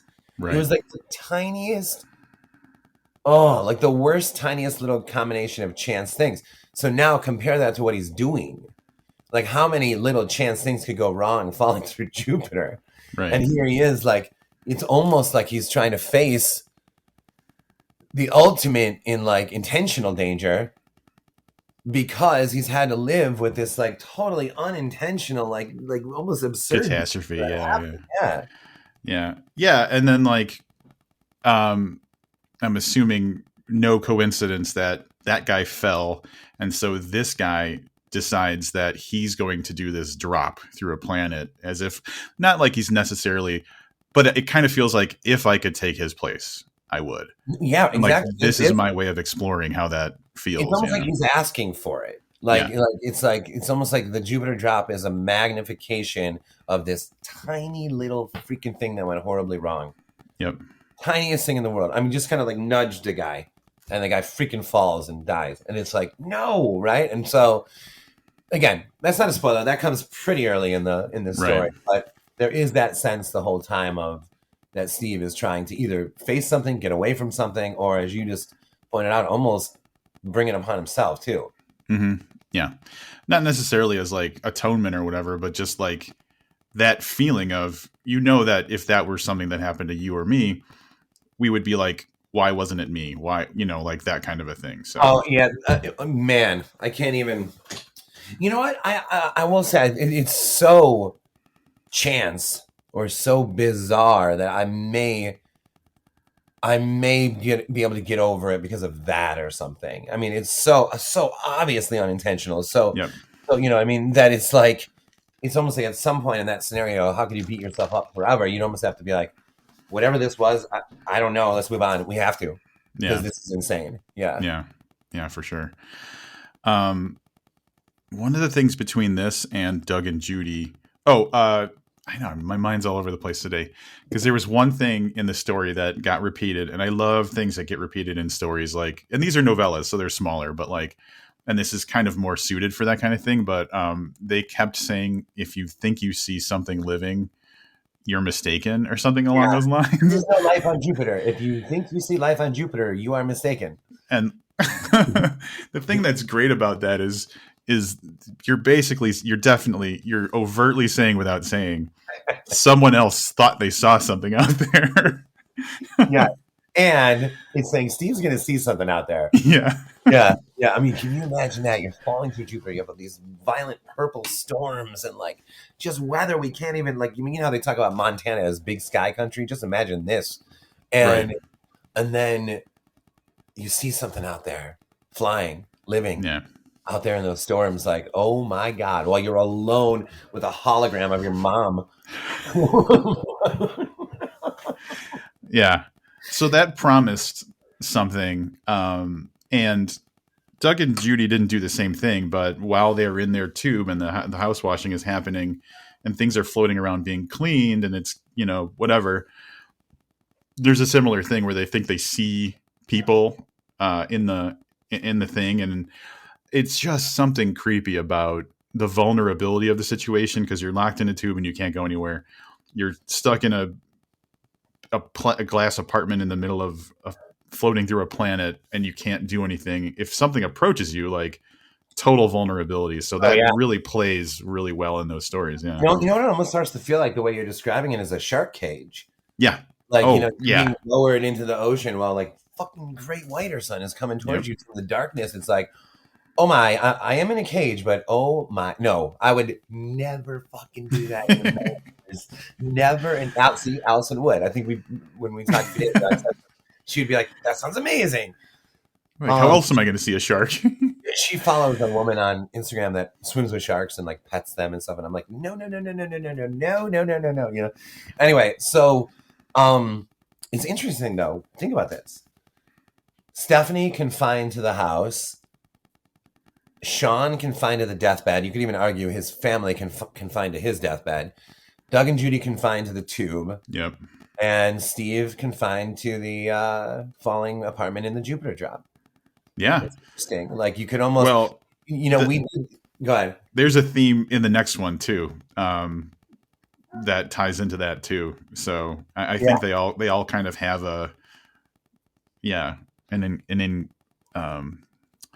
like an imprisoned kind of theme to them. Yeah. We do these theatrical readings for all of the books, and that means there's like live music and I don't know if you'd say actors, but like Allison will narrate for a character while I'm playing scary music, and there's like props and this and that and different lights, and like Daphne was in a gymnasium. I mean, they've been amazing. Spin a Black Yarn could work in like a motel, like 5 sequential rooms. Yeah. You could have the from half the house. You could have Sean's deathbed. You can have the tube, and you can have the Jupiter drop, and you can have Igorev's house and whatever. Yeah, the master bedroom or whatever, because or the kitchen maybe. Yeah, or the kitchen. Oh, just because you want that rat scene. Good Lord, he gets 2 rooms. As you can see, I'm very proud of that rat scene. No pun intended, but that was really hard to swallow. Weekly gave they gave like the best review I've ever read in one of my books actually, for Spin a Black Yarn, and it said something Malerman's book and disgusts. And I was like, they said the word disgust. Whoa. And I was like, I know what that, and I said this to you before, but I know what that's for. Yeah. Yeah, for sure. Well, okay. So since we're on that topic, that's one of the things that I was thinking of. So because of the way that you express your art and everything, when you do tours and stuff, they are very they're productions. They're not just like you're out on a stage reading. And I was wondering, like, if you had stuff planned for Spin a Black Yarn or not, or what that. So right now we don't, and it's starting to worry me a little bit because the book comes out in a month. But to be honest with you, right around now is when we usually do start, like a month or maybe 5 weeks in advance. But it does feel a little bit swamped. The High Strong have a show out of town in like 3 days before the book comes out, and we got to rehearse for that. And I have an event that I'm going to in a couple weeks, and I am a little bit wondering, like, are we going to pull this one off? Because there have been ones that we haven't, Yeah. and I'm a little worried. But also, it doesn't have to be on release day. It could be Right. a week later. It could be 2 weeks later. I mean, or anytime. I can do a Mallory event at the Detroit Zoo right now. We had one planned at the Detroit Zoo because there's a train that goes around the zoo. Oh, cool. We went, we talked to the staff, everything. We were going to blindfold everyone, put them on this train. We were going to read through the train speakers. So you're traveling in a train as it's That's talking about awesome. it. I know. And then COVID hit the next whatever. So that Yeah. ended like that. Why can't I just go do that in the fall? So why does it have to be release day? So I don't need to think so like that, but at the same time, you want the release day to be celebratory.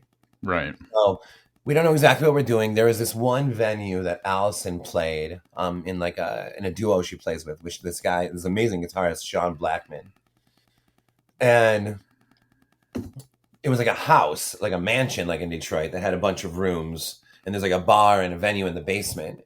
And I'm like, man, this place could work out like perfectly. Where you walk Yeah. like room to room and it's set up, So I was thinking maybe of looking into that. That'd be cool. Yeah. It just always seemed so. This is the difference between you and me. Like when you're brainstorming or planning these things, I got to imagine that in your head you're thinking, "Isn't this exciting?" And to me, the first thing I think is like, "That's a lot of work."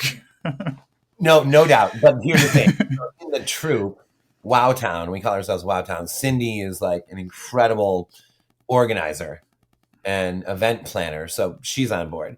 Lily is like incredible. She has like a super theater background. She has a million ideas. Christy does voiceover work, so she loves to narrate and talk about. Allison does all these things and makes props and blah blah blah.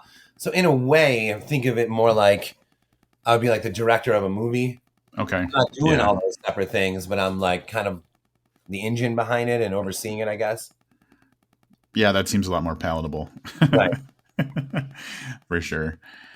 One thought with Jupiter Drop, and I was thinking about this right before we started talking again.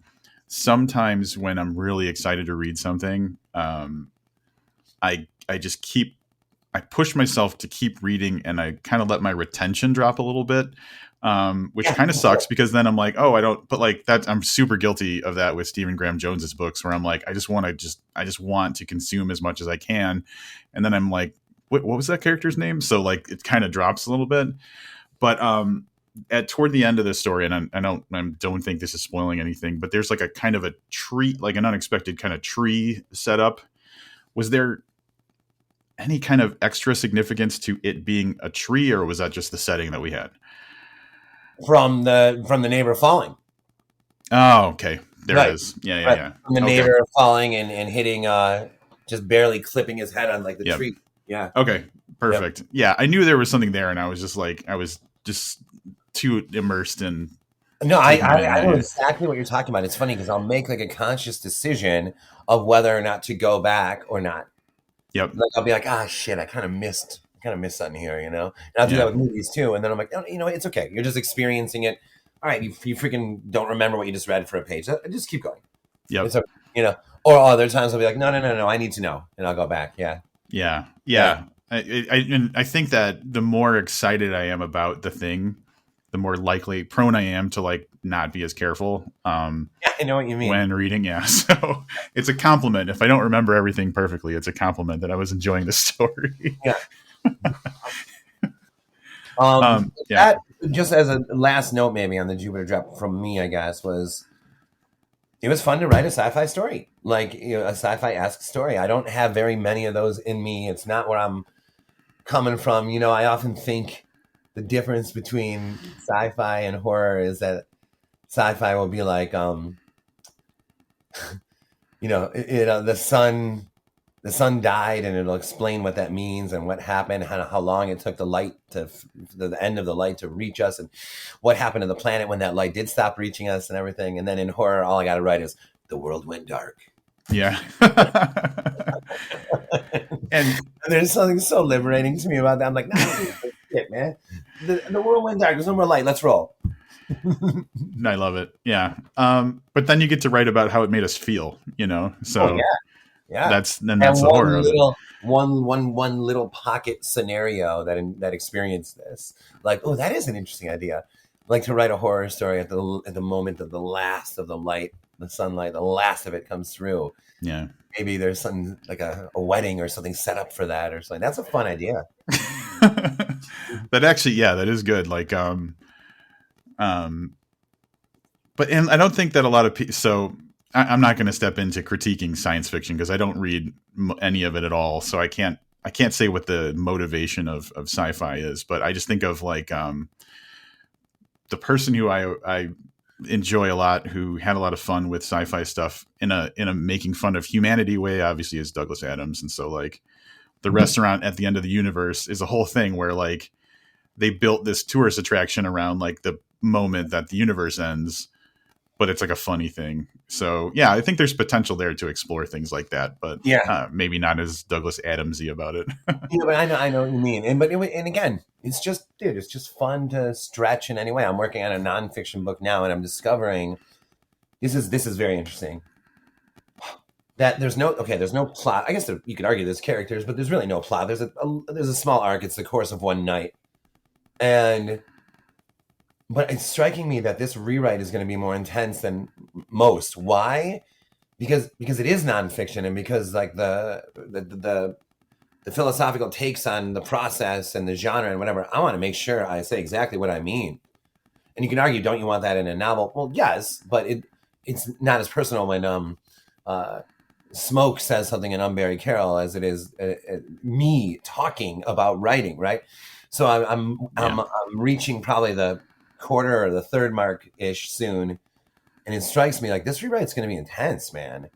Like you're going to want to go back through this, and then I started thinking about like for someone to write like a philosophy like treatise or something, like oh my god, like the thought that must go into those, because you're just like, oh, a philosophy book, all right, and that's the way you thought. No. The thinking behind that and arguing with yourself, and is there a better way to do this, and finding holes in what you're saying, blah, blah, blah.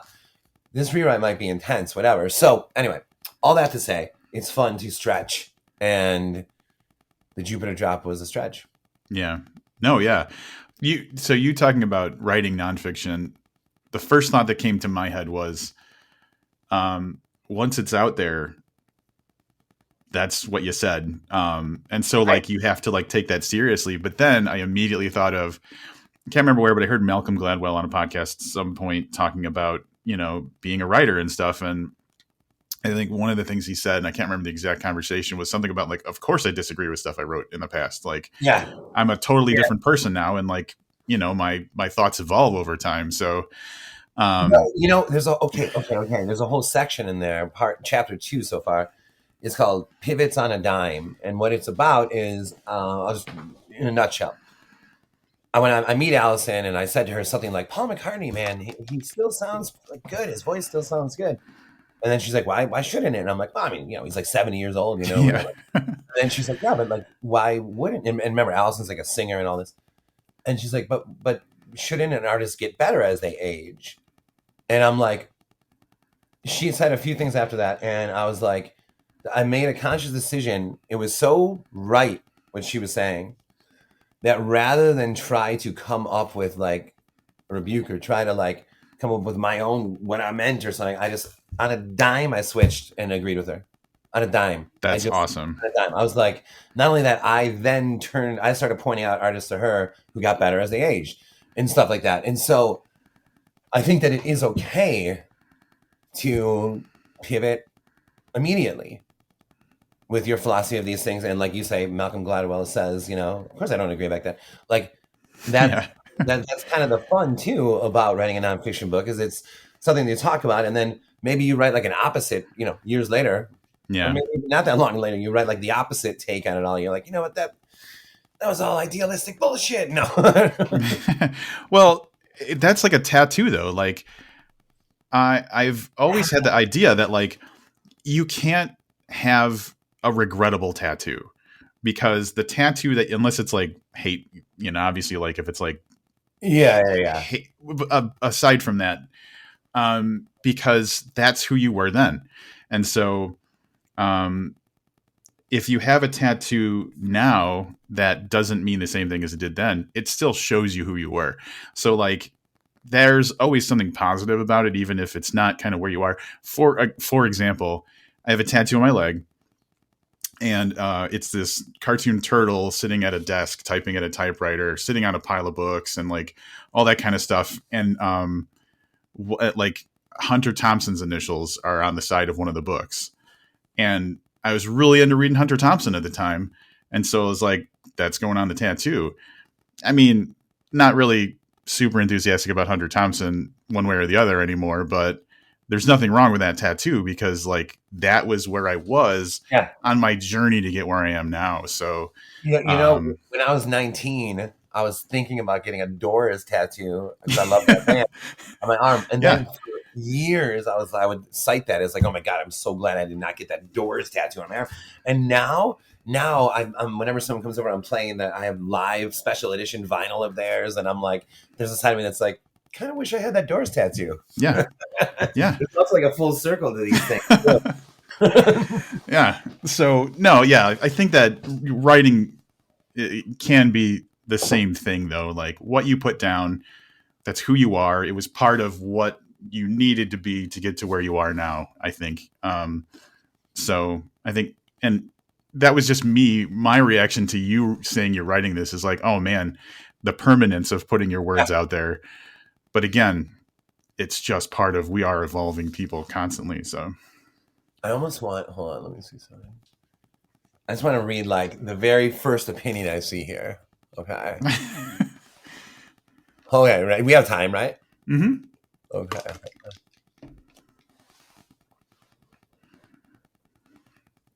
Okay, let's imagine a non-artist, your grandfather, let's say, and your grandfather worked for General Motors here in Michigan. And every time you've gone to grandfather's house, you expect the candies he and grandmother have out. You expect the jokes, you expect the good times your parents are having with your grandparents. You expect the questions about your own life from them, as your grandparents seem more interested than most in your worldview and your plan.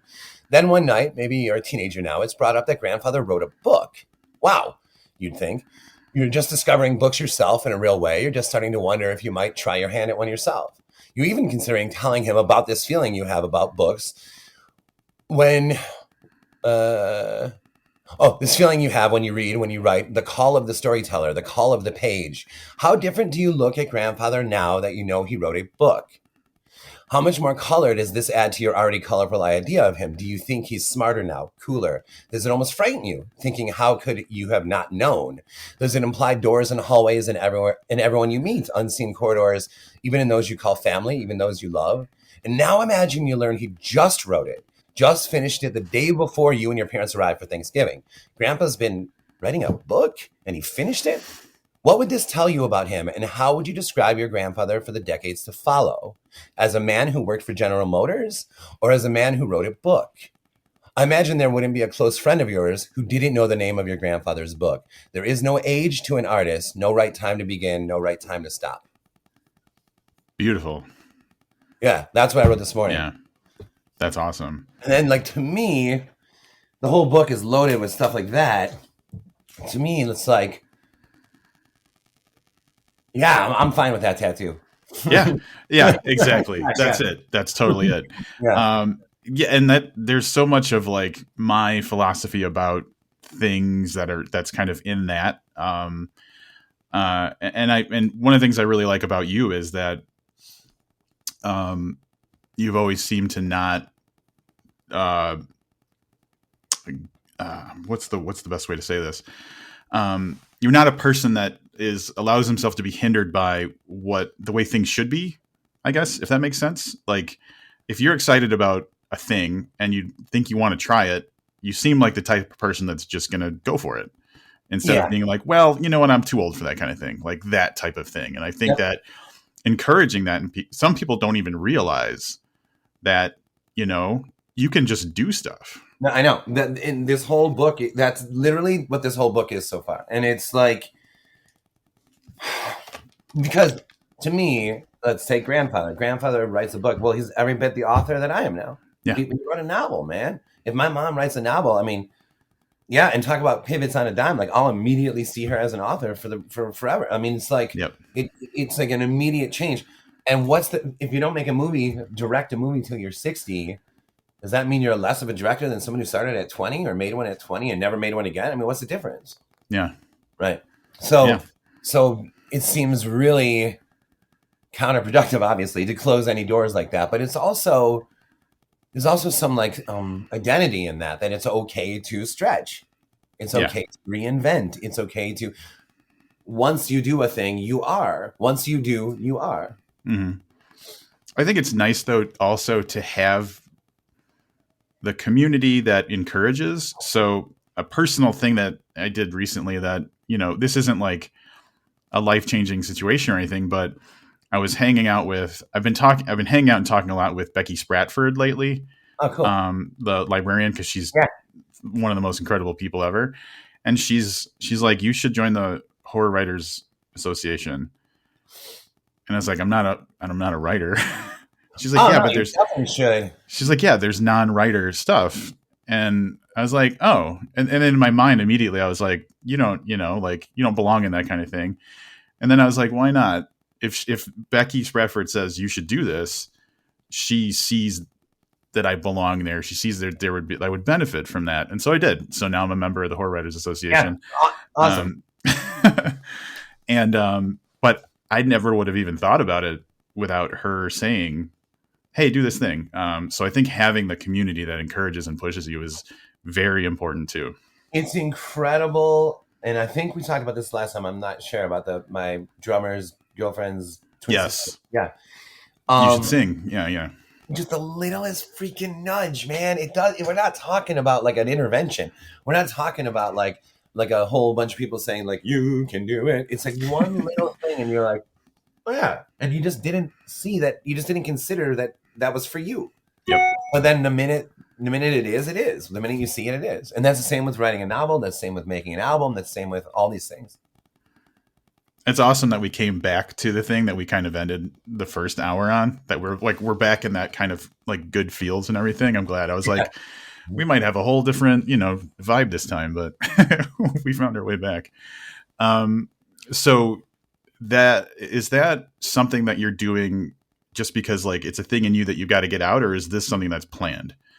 No, 100% just a thing I got to get out. So, I mean, I guess I'll just tell you. It seems like a bit of when is this podcast going to air? I'm guessing within the next week or so, but I can time it how you. Because I'm going to be talking to Kristen. I have a meeting with her on Wednesday about it. I just wrote her last night about it. Okay, I won't give the title or anything, but I will just say this: that it details one incredible night that Alice and I had when we first. Well, we were maybe a couple years in, but we were still newer to each other then, and it was an incredible night where we watched a movie that Alice had never seen, and we watched it with a couple that was near like the end of their line. So we were at the beginning of ours, and they were at the end of theirs, and we're watching this like classic horror movie, and Allison's never seen it.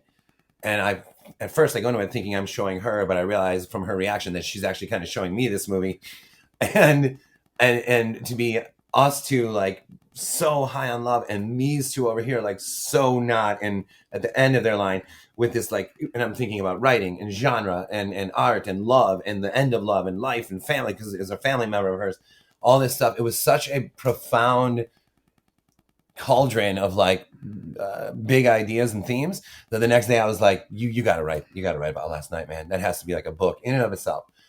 Fast forward, my God, it's probably been 7 years later or something. And I'm like, all right, it's time to do it. Let's do it.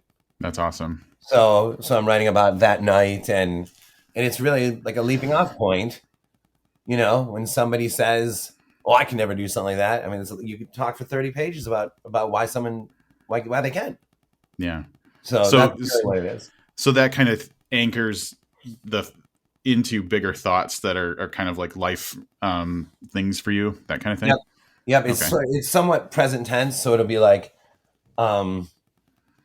Allison is talking to Rose about fostering a dog, and I'm thinking about, and then Right. I could go on forever. So that's awesome. And then all of a sudden we're like, hey, you want another drink? And there's drinks, and they're like smoking grass and all this like stuff. But it's all like, God, it was just all such a, yeah, I just saw it. It was a little bit Virginia Woolf, because like the older couple, like the older bitter couple and the young love, and it's a little on writing, because it is a lot about process and stuff.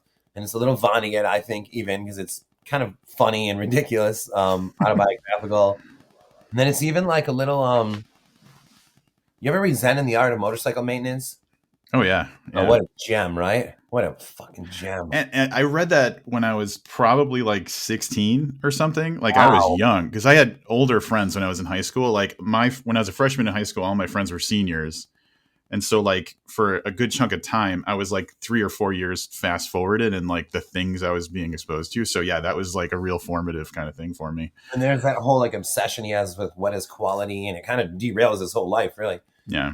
And in this book, obviously, this isn't like that, but there is that sort of examination of like what makes an artist, and how that's a lot looser than someone might think, that kind of thing, and That's how awesome. it's a lot easier to step into than someone might think.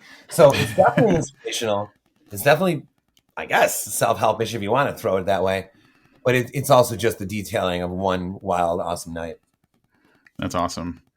Um, that makes me think that like the authors that I like, maybe I want to see more nonfiction from them. Like I think that I'm kind of spoiled because I get to tap into the minds of people who I like their fiction.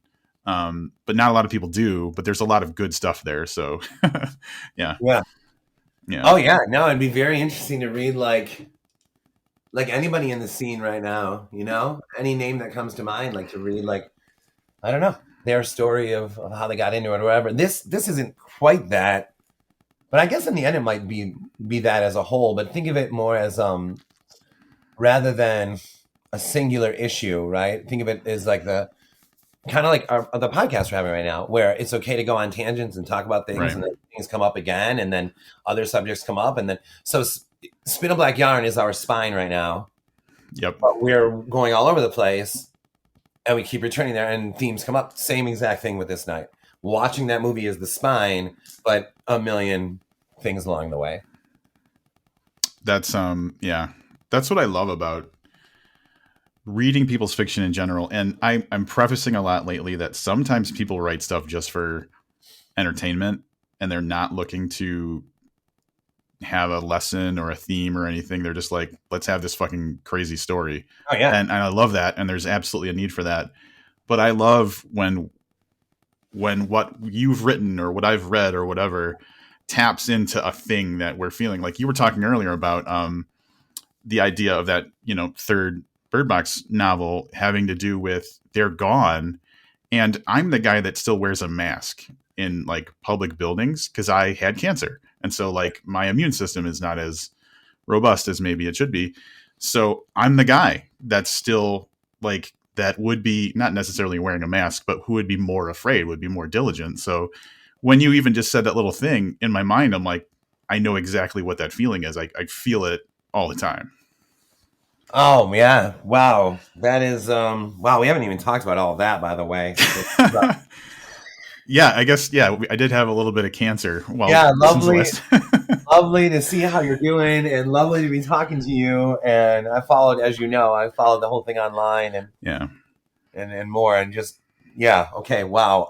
But yes, no, that's like yeah, that's the idea. Is that and there's also a sense, like if I got okay, I have that event coming up in like 2 weeks. If I got COVID, like I can't go to it. Like these things right. are still present, and then everyone's like, doo, doo, doo, doo, doo, doo, Yeah, yep, yep, and yeah, that's yeah, that'd be fun to open Burbanks. And you can hold, this is something I think about. I'm sure I have talked about this before with you.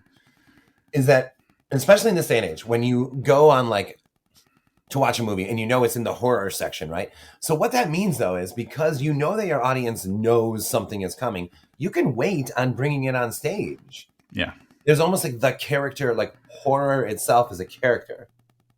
And you yeah, don't have to bring him or her or it on stage right away because we know that something is coming because we're right. watching a scary movie, reading a scary book.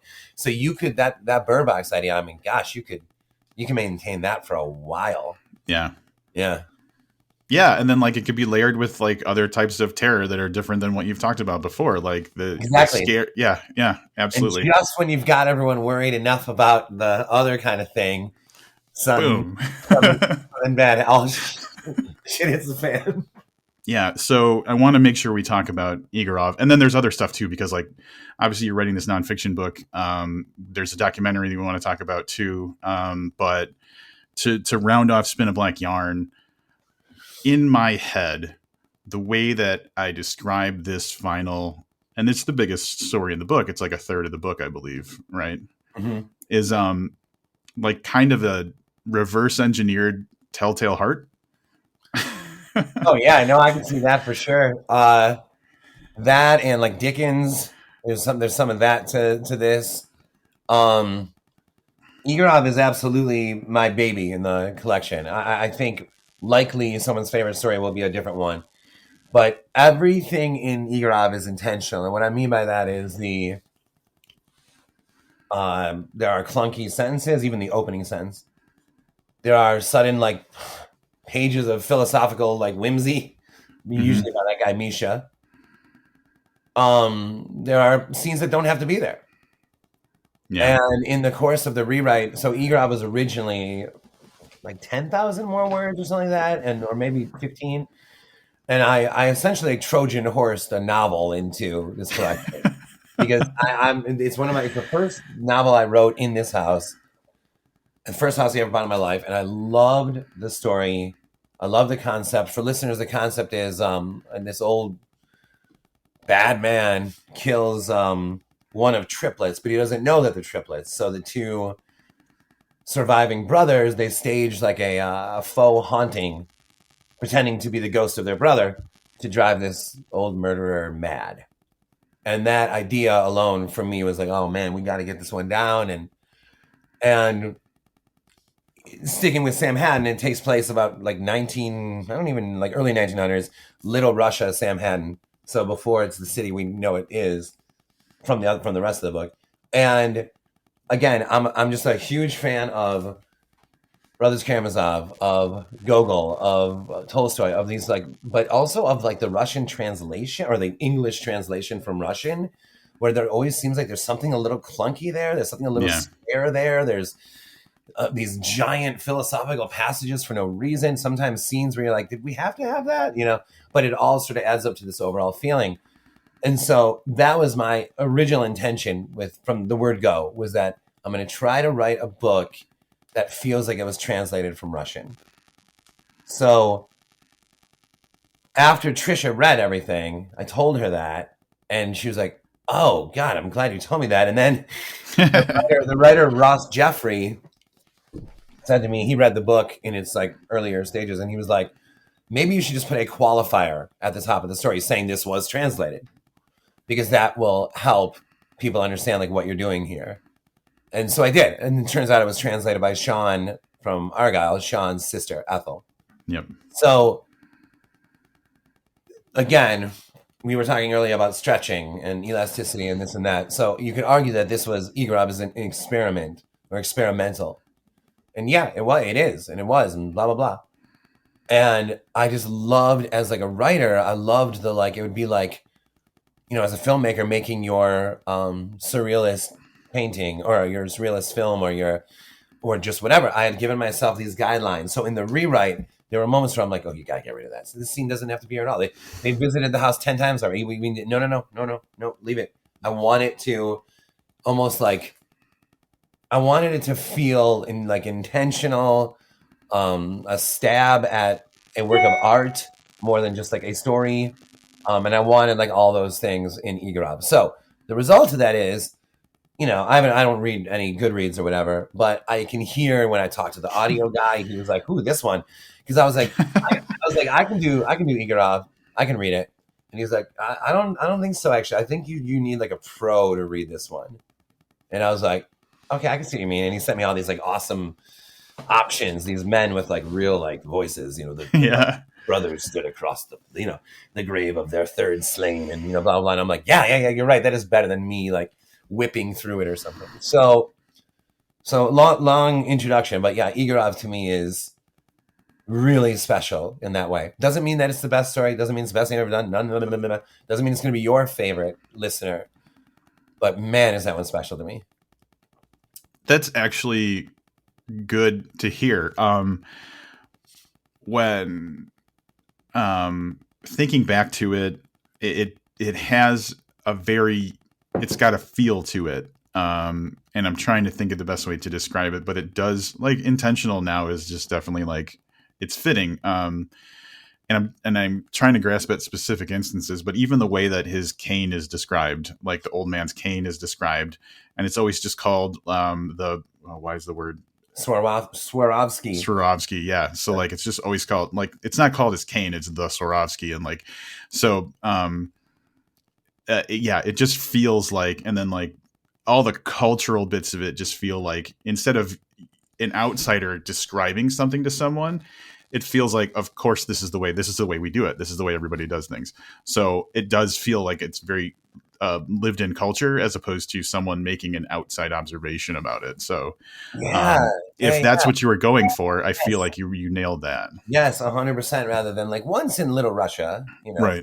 unlike where we are from. Right, right, right. Right. No, it's like we live there. Yeah, yeah. Right. It's like the um it's like not a folk tale, but like it's like our history. It feels like it's our history, kind of. That's how it's kind of comes Yeah. out. And because I'm a believer of, and this is again, when I was talking about like there's the spine of something, of a conversation, whatever, but with all these other sort of tangents or whatever that color it, because that clunkiness to me, and I believe me, my God, even the opening sentence, I'm like, Josh, you're not going to change this, It's like the word go, and I'm like, nope, this exactly reads like it was translated, and that, and I'm supposed to be expected to think, well, this is how the Russians write or something. And so I'm like, then leave it, And I've so many times I had to like bite my tongue or my editing hand rewriting that one. But because of that clunkiness, I feel like it enabled like some like freaky images to kind of come that kind of like emerge from it, like Igorov seemingly floating down the stone, like the street or whatever, as the two Yep. brothers are like watching. And does he even have feet? Is he above the ground? Mm-hmm. And Igorov at the bottom of his stairs, like starting to like climb all the way up, still yelling at the ghost in his house, and Igorov alone at that kitchen table, and the brothers, arriving to dinner with their haircut like their dead brother, and it's like all these like little flashes seem almost like more horror to me than the rest of the book, even though Argyle is so, and half the house are so squarely horror. Mm-hmm. And it's like there's just something about that odd delivery that enables for like different kind of imagery. Yeah. Like intentionally lighting a scene weird, like in a Right. movie or something like that. Exactly. And this is all before I had never seen like a David Lynch movie before, and we've gone on a bender where I've seen almost every single thing he's done now. I'm very close to the whole thing over the last few weeks. And Yeah. exactly, he would like. I'm sure to him, Lost Highway. Who cares? Like if someone's like, "Dude, I don't get it at all." He's like, "Well, that one. It was supposed to be this way." Mm-hmm. And Erov's not inscrutable. It's not opaque. It's like there's a story there, but I mean, do you have to have Misha talking about death for 7 straight pages? Do you have to have, and then like 4 or 5 times throughout? No, but I didn't want to get rid of it either. No, yeah, that totally makes sense. Yeah. And it does have like that kind of more classic literature feel to it. It's not contemporary feeling at all. So yeah, like, and that's why I think that my mind went right to Telltale Heart. Yeah, because it's got that quality of feeling distant past, the way that the story's told. it really is a reverse engineered Telltale Heart. The old man with the crazy eyes, like he's the one that's, rather than the guy that's going to kill him. Yeah, it's like he's the killer. Yeah, you're right. It's like a reverse. He's the guy when you open the door and the beam of light goes over his eye. That's Igorov. Right. Yeah. Yeah. I don't mean to like minimize it or anything, because it's definitely like its own thing. Yeah. Awesome. Yeah. I saw it as Scrooge to him, but Yeah. honestly, there's no moral mess. Like it's not like, Igorov's not in line for like a moral awakening. But man, I just loved. Did the scene make it in there where the guy comes to the house to buy the guitar? Did that scene make it in there where the dude, he brings a guy home that's drunk? Yes, it did. Okay. Yep. Yeah, that scene made it in. The guy with an O name or something. Yeah. Yeah.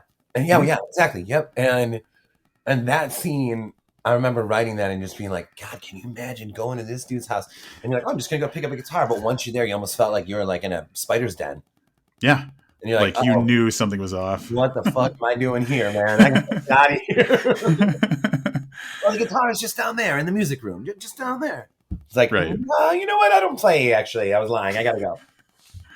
Like nothing. There's no way a guitar is as important as whatever could go wrong in this Whatever is in this situation. house, no guitar. I don't want it. Goodbye. um, uh, that yeah. One of the thoughts I had about the way the story is written, since we're kind of in that realm still, is Josh had a lot of fun writing the voice of Igorov and the Misha character, I have to imagine, because they are very colorful characters and Yeah. very unique in the way they talk and everything. And there's almost like a kind of poetry to the way that Igorov talks. Like more like it's more lyrical than a normal person would speak. Yeah, it's like what's scurrying around the house? Is it memories or mice? Yeah, yeah. So I'm like, Josh There's had a lot of a fun lot of with this. moments like that. Yeah, yeah. Yeah, for sure.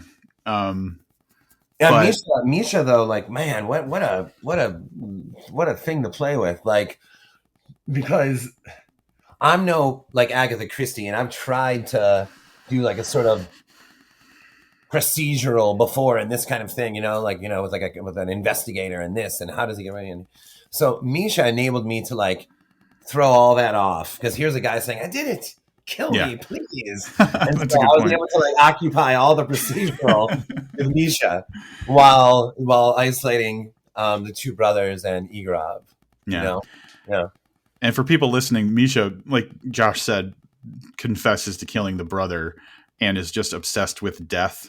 And like it's discovered that this person's obviously just crazy and yeah. obsessed with death. But then that opens up the door to talk about death and things like that. So Yeah, yeah, it's pretty exactly. cool. Right, exactly. He's just like what do they say? Like they found him like sniffing crime scenes or death The scenes. blood on the floor or something like that, the concrete. Yeah. Just real No, creepy. Yeah. yeah, he's no good, man. No, I should write a story in Little Russia, Sam Hinton, but nowadays Oh yeah. Yeah, that'd be definitely fun you to have should. like a modern and Yeah. not like this, like just like a modern, like could just be a young woman going to work in Little Russia, Sam Yep. Hinton. Yeah. Yeah. Yeah. Um so one of the things I really appreciated about the twins, the triplets that remain. So there's two or three left. They have that thing that is spoken of, which is like if you're a twin or a triplet or something like that, you have this kind of telepathy or connection that allows you to understand the other person. Um, and that is used heavily throughout the story where they just know, like if I said I'm thinking of a letter and you were my twin, you'd know it was W or whatever. So um That was that a brilliant thing you just said. If I'm thinking of a letter and you're my twin, you would know it was double U. hey Yeah, that was brilliant. God damn it, I wish that was intentional. I wish I was That was smart enough that was to incredible. You could edit out me saying that and just leave you with that and let some listener be like, "Holy fuck, that was fucking man." That was like meta shit that just happened. No, I'd rather highlight your brilliance of recognizing that.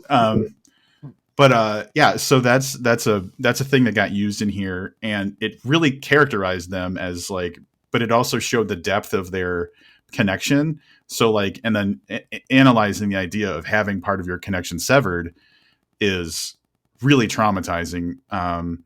But then I liked that they were so disciplined about what they wanted to do Oh once they yeah. figured out. Like they were so disciplined about like we know what needs to happen, and boom, they go for it. So the two brothers that were left were real strong characters in that the way that they were bonded, but also like the methodical way that they wanted to kind of make the person pay for the thing they did. I mean, because the argument could be for any reader, like, why don't they just go in and kill the dude? Like, what are they doing? What are they doing? Yeah. Well, they don't want to do that. They want to torture him. And Mm-hmm. not torture him by pulling out his fingernails. They want to like torture him. They want to scare Yeah. him to death. They want to, which bizarrely actually is reminiscent of Camp, right? From Goblin. here's a guy that's afraid of being scared to death. Yes. Now, the Yep. next novella collection, here's two guys that are essentially trying to scare someone to death or to madness. Well, Um, it's like they recognize a character without a conscience, and they're like, we need to be that conscience. We need to show that person yeah, what they did. Yeah. yeah. And oh my God, there's some sequence where he's like, "You think you're the only ghost? You think Yeah. you're the only ghost in the house? You think you're the only guy I've killed? You think you know?" And you're like, "Oh man, what has Igorov done, man?" Yeah. He's a bad dude. He's a bad dude, man. Yeah, remember when he sees those little twin girls in the beginning, and Hmm. then he's like, "Oh, one of you is enough. Two is terrible. Like, get away from me," you know? Yeah. And then he has a lot of twin talk, and then like Oh there's yeah, yeah. So there's right. a whole the themes well. Right, he talks about the ghost as twin to the man, Yep. and then what happens when he's like, "I'll You kill think? you again." Yep. Yeah, and like all that, and but he never until the very well, I guess whatever. I don't mean we're spoiling it, but Right. Right. never considers that he's being fooled or something. Yeah. Yeah, Yeah. That there might be a literal situation. yeah, yeah. Yeah. Yeah. So yeah, it I was good also stuff. wondered, do you think that there's a like his like a modern version of it? Like let's say you made a movie. Do you think there's a modern way of doing this? I guess there is, of course. I mean, you just stage a haunting, same thing. Yeah, yeah, Hmm. sure. It almost feels like it would be like more noirish or something, though, or something like. Yeah. Well, and you'd have to consider technology, which is Right. That's always what I mean. Right. Exactly. Because that changes the whole freaking changes thing. everything. Right. Because no longer would you just be like, there's a ghost. You would have like cameras around your house, and these two Yeah. guys are like walking around discussing what to do. What was yeah? Um, but that reminds me of there's a TV show that came out recently called I think it's called The Watcher, and it's based on that like kind of real life story of this Oh no, I watched person. it.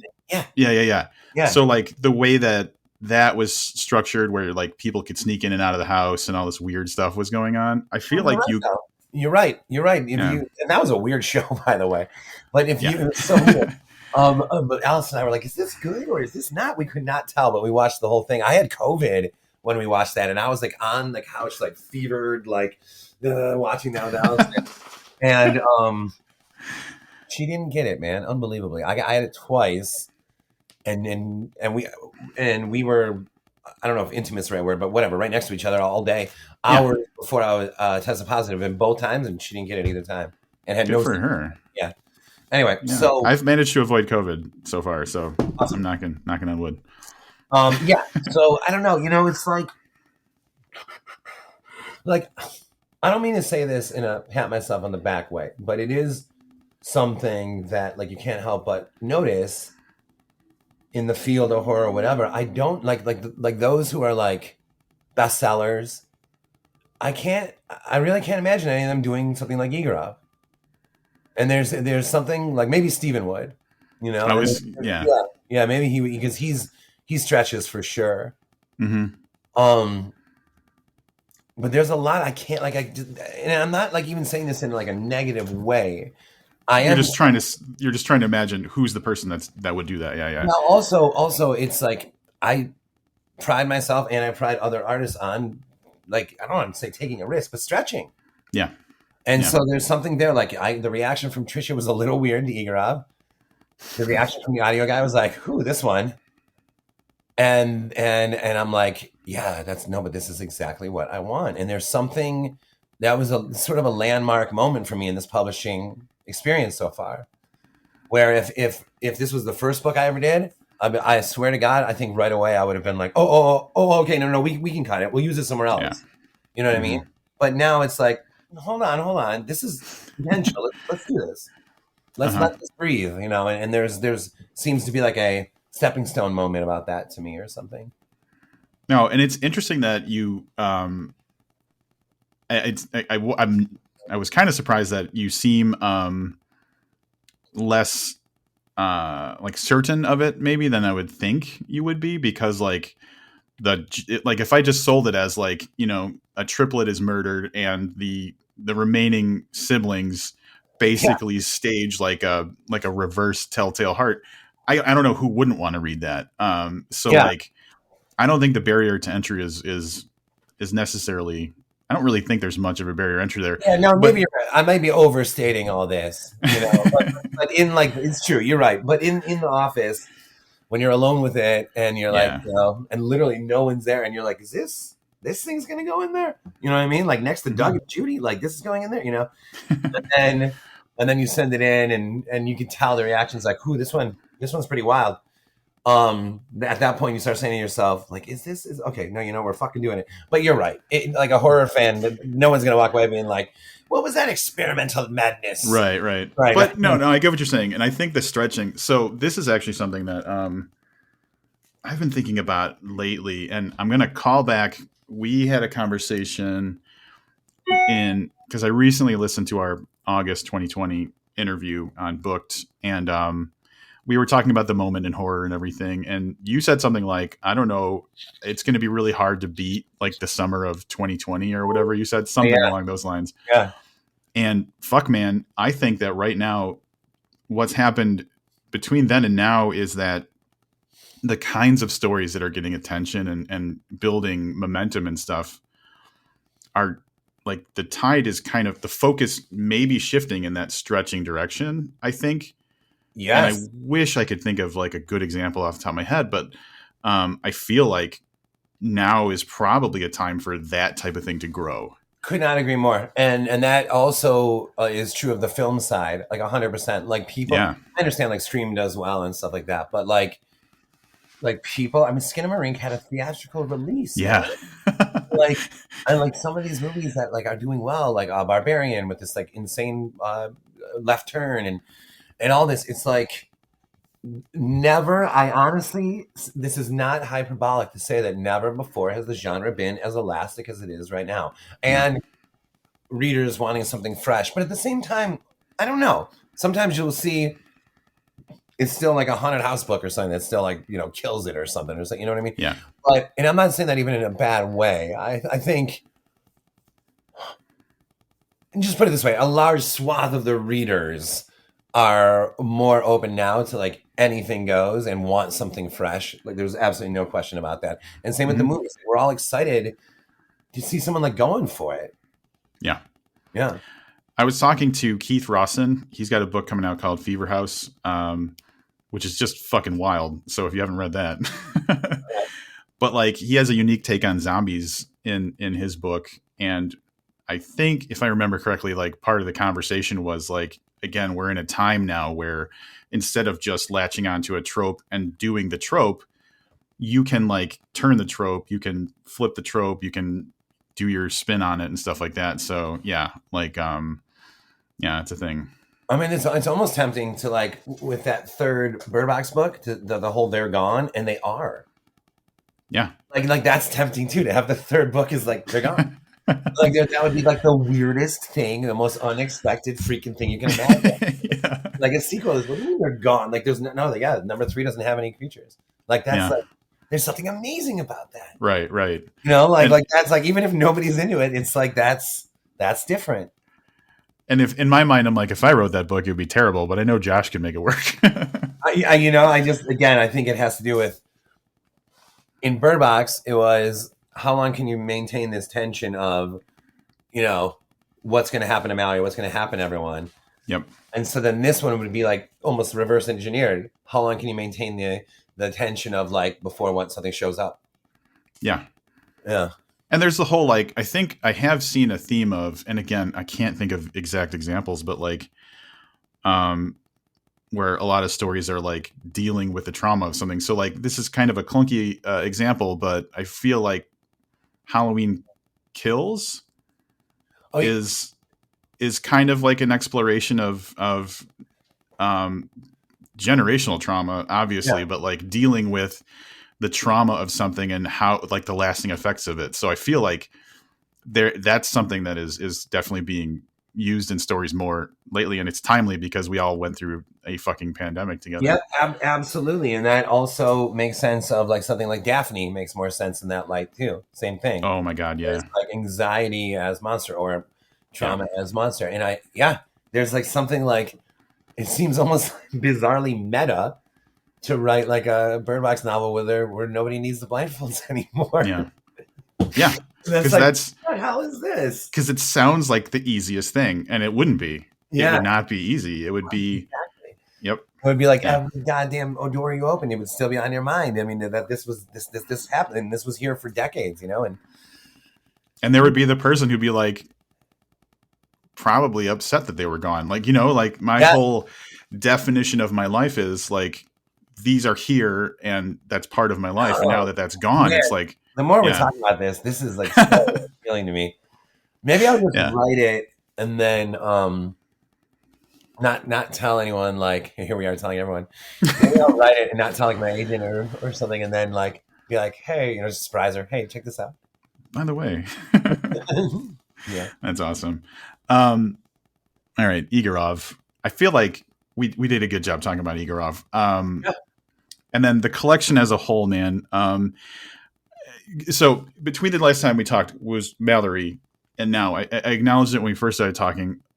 Like 5 books came out, and Pearl's fucking amazing. Daphne just blows my mind. That was just a wonderful, all of them. But Goblin, and I wrote some crazy dumb thing on my Instagram about how like we've seen like with your other books, like you're flexing this muscle, you're flexing that muscle, but like Goblin was like you, the full person, kind of like the Voltron together into like your full potential and everything. And yeah, so that was my first time seeing a collection of novellas, and like this kind of just carries through. Like I like short form from yeah. you, Oh, um, thanks. and there's just there's it feels like there's more of a curiosity, but also like it's more of a tapestry than Yes. Yeah, yeah, absolutely. Yeah. It's again like the spine is the city of Goblin with all the mountain range yep, and blah blah blah. I'm seriously considering a return to Goblin. I kind of want to call it that just because yeah. it's ridiculous. Oh, it'd be so good. I almost imagine like Walter Kemp hugging a palm tree with his hair blowing. A return to Goblin. Yeah. That would be. I might ask Allison to draw that. Um, but yeah, the original Goblin real fast started off as 10 novella ideas, and I still have like the pad of paper with the in my like writing crates over here, and I made it through 6 of them, Mhm. and I was like, whew, I was just out of gas. It was like 150,000 words or something like that, and that that was a long time ago. It was harder for me then, and I was just like, oh man, 6 is enough. And I'm glad that I made that decision because 4 more would have been holy cow.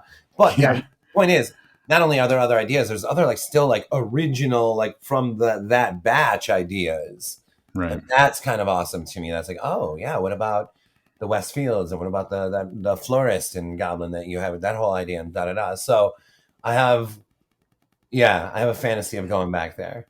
Yeah.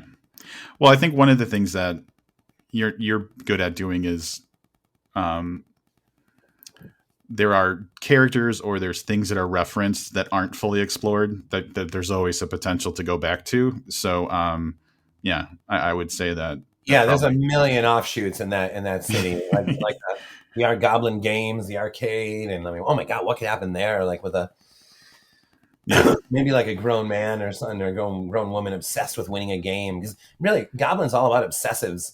Mhm.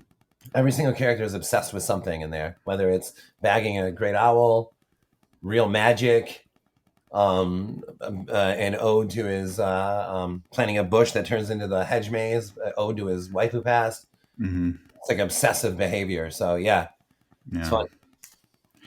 Well, all right, and then I was thinking about this because like the geography of many, if not most, of your stories kind of hinges around the state of Michigan, imagined or real. And when I'm talking to people about your books, I can't say enough good things about Inspection. And fucking, I was talking to Sadie Hartman. We were talking about, I can't remember what we were talking about, but I was like, then a book like Inspection comes along, and there's one chapter that just fucking blows my mind. And we all know what the chapter is. And so like, that's my way of slipping in. Like, Inspection is fucking evergreen. I think that's such a great fucking story. Thanks. But B, the geography of your stories is all kind of in that area. So do you have a general like mind map, or does the stories end up being what you need it to be for the sake of the story, or is it kind of both? Like, I always imagined that, we start with Mallory. So here's Michigan, ladies and gentlemen. Backwards, but is it backwards? Yeah, I think it is. Detroit is here. This is the lower peninsula. The bridge is up here to the upper peninsula. Allison, I'm from down here, Detroit area. Drive all the way up here over the bridge. Allison is from all the way over here in the UP. So Lake Superior is like here. She's from up there. Mallory's adventure, I imagine, took place around here, the river she was on. So it's north, like pretty north, but not like hours north of like the city. But it's the woods and river. Inspection is up here, where this is where like there happens to be a school for like gifted creatives and stuff up there. Like Lady Gaga went there and shit. It's called Interlochen. I gave a lecture there recently. I was like almost shitting my pants. I was so nervous. and so here's the Mallory thing, and then up Goblin would be like here, like almost center of the state. But we could probably lower all this a little. Goblin's like here, center of the state, and then I would say Sam Hatton is like an hour's this way, and Chaps is probably like right like up there. Chowder, where Pearl takes place, is more like here. Nice. So all of those, that whole like area, and then. I had a great time. One of the more recent books I wrote, I guess it's fine to spoil it because no one would remember this, but the guy's pretty much like in a cell for like the first half of the book. And when he finally breaks out, he realizes that like this was the bottom floor of like a tower. And there's like a tunnel between towers and like a plexiglass divider and all this as he's like trying to escape this place. And so the towers and inspection had been repurposed for this by this other like agency or whatever. Nice. And so when he breaks out, the only way any of that would mean anything to someone is if they read Inspection. Otherwise, nice. Like, what is this weird place that this guy's breaking out of, Wow. That's that awesome. Was super fun to write. And that book took place all like up here. Yeah.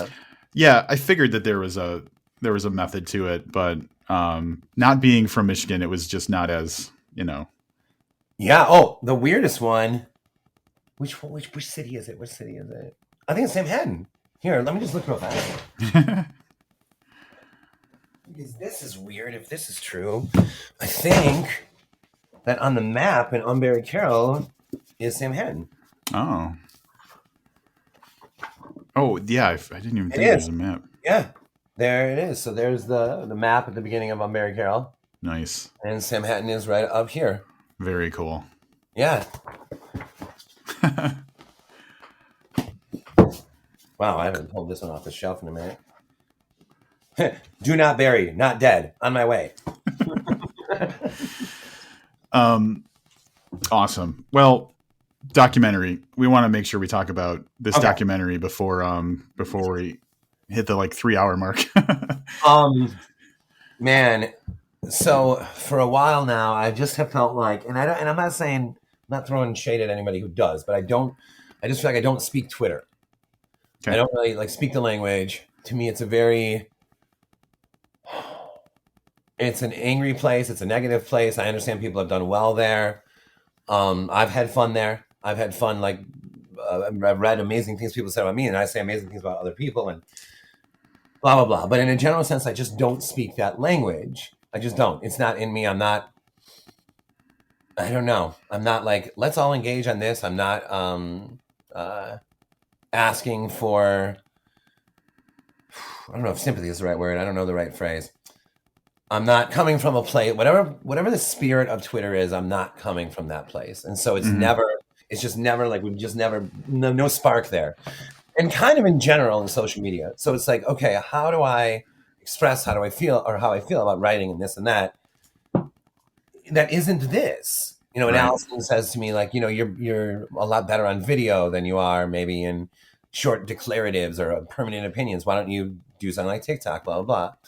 And I thought about it. I'm like, okay, but then that all feels strangely like trendy to me or something, but I also kind of do want to get into it. And I'm like, what I really want to do is I want to make like a feature movie about writing a book.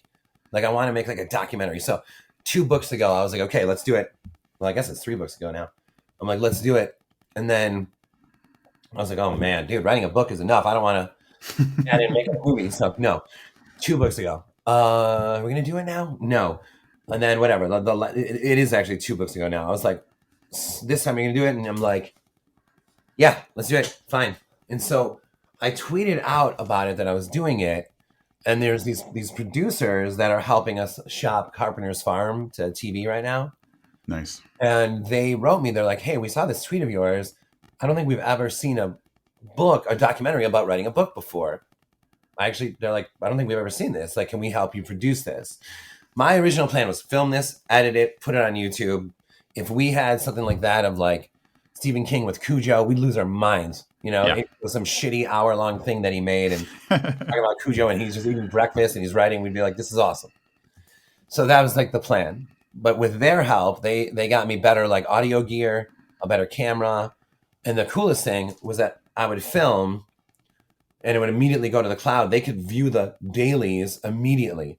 Like if Nice. we do this right now, and then I hit stop, they'd be able to look at that in like 4 minutes or something. That's so awesome. That side of it was incredible. Being able to like check in with this production team and these producers that totally got what was going on and what was happening here. And the first day of it, I like set up the camera and everything, and I'm sitting down to write. Oh, real fast. The point is, the audience has to know everything I know, because they're not just watching me write; they're watching me write a book. So if I know the ending, they have to know it. So like every step of the way is like, everything I know. Now here's what I have. This is all I'm starting with. Let's do it. Blah blah blah. And so, very first day, I set up the camera and I'm all set, and I'm like, shit, and I hit stop and I go talk to Allison. I'm like, dude, I don't know what to say. Like, I've been wanting to do this for like 2 years. I have no idea what to say. And she was like, oh, just be yourself, man. I'm like, who the fuck is that? Like, which guy is like, which self are we talking about right now? Oh my God. Yeah. A few days into it, I found like the groove of it, and it was great, man. Like, have you seen that Beatles documentary?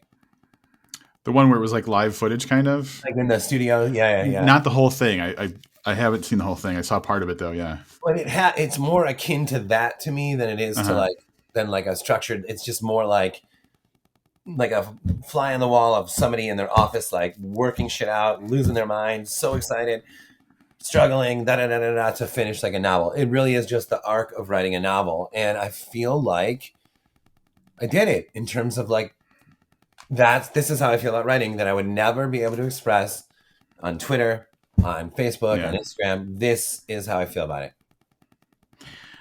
That's really interesting, because in the time that I've been talking to book people, which is now like 13 years or something, which I say that often enough because I'm fucking proud of it. Like, I've been doing this for a while, and like, but one of the things that has come up from like author friends of mine, but just like my thinking in general, is because I have access to these people, I see parts of things that the general public doesn't, and I feel like I'm enriched by that. But there's a feeling sometimes of like, this there's something here that should be explored, or should be captured, or should be shared in a way, and I haven't seen someone figure out the right way to do that. Social media is insufficient. Like, I know that back in the day, in the early 2000s and stuff, there was like lots of forums and stuff where groups of writers would get together and talk and everything, but that was very personal.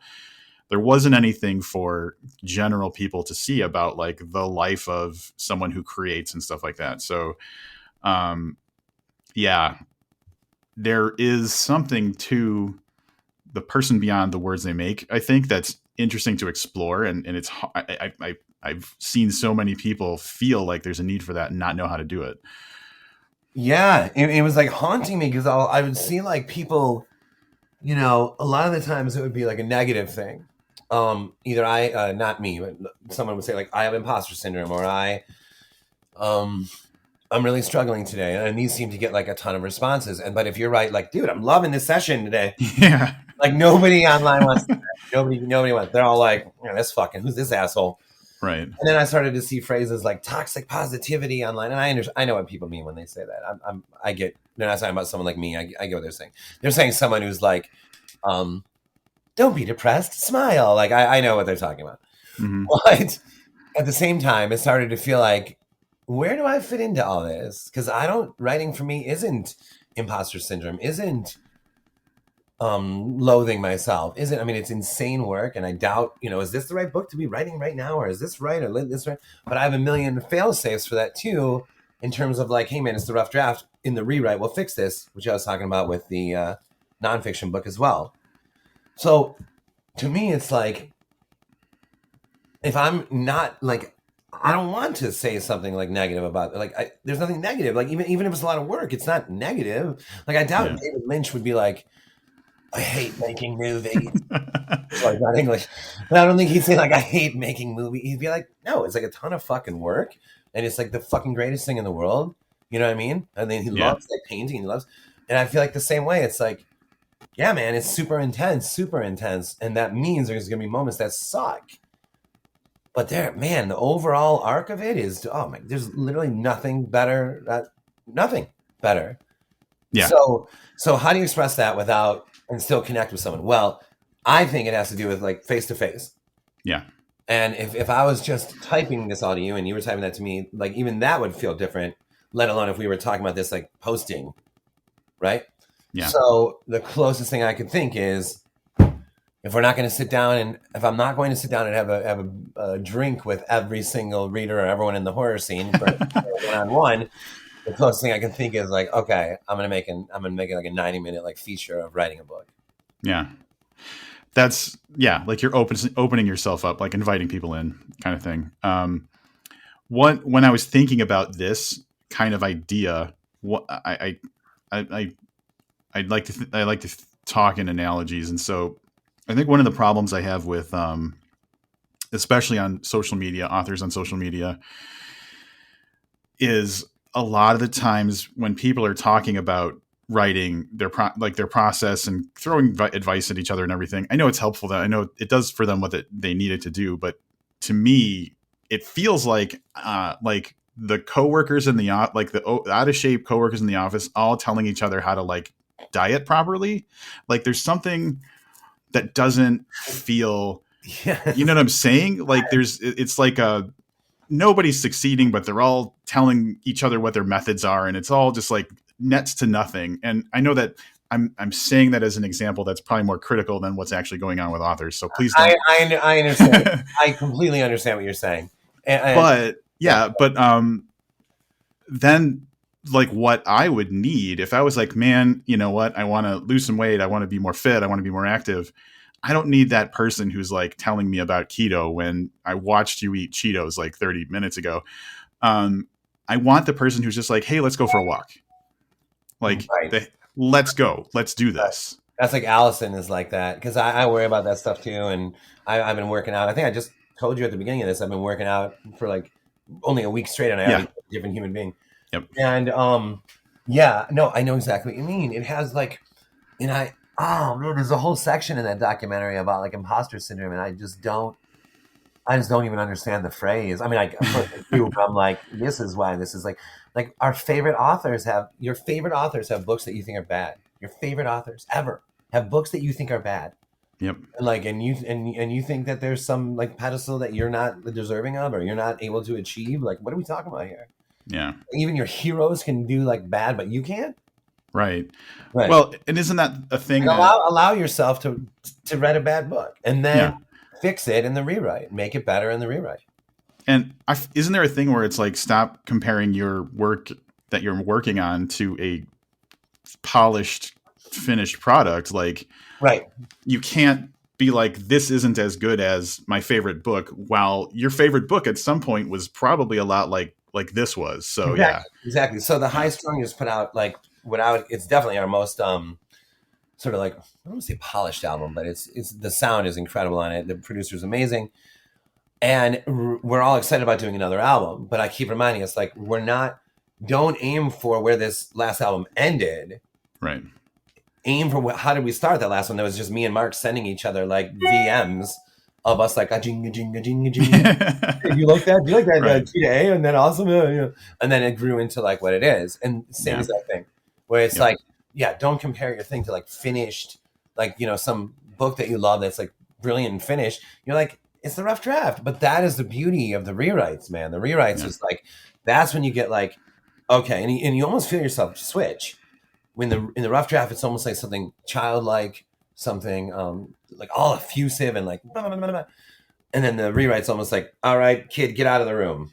You know what I mean? Now adults are talking now, and then and then you sit down and you're like, okay, oh boy, okay, yeah, no, we're not letting that happen, or in the case of Igorov, we are, and so I think there are so many things like that when you put it online in just like a short declarative or a short, like writing sucks, but having written is great or something like that. You're like, no, that's so Right. not nuanced.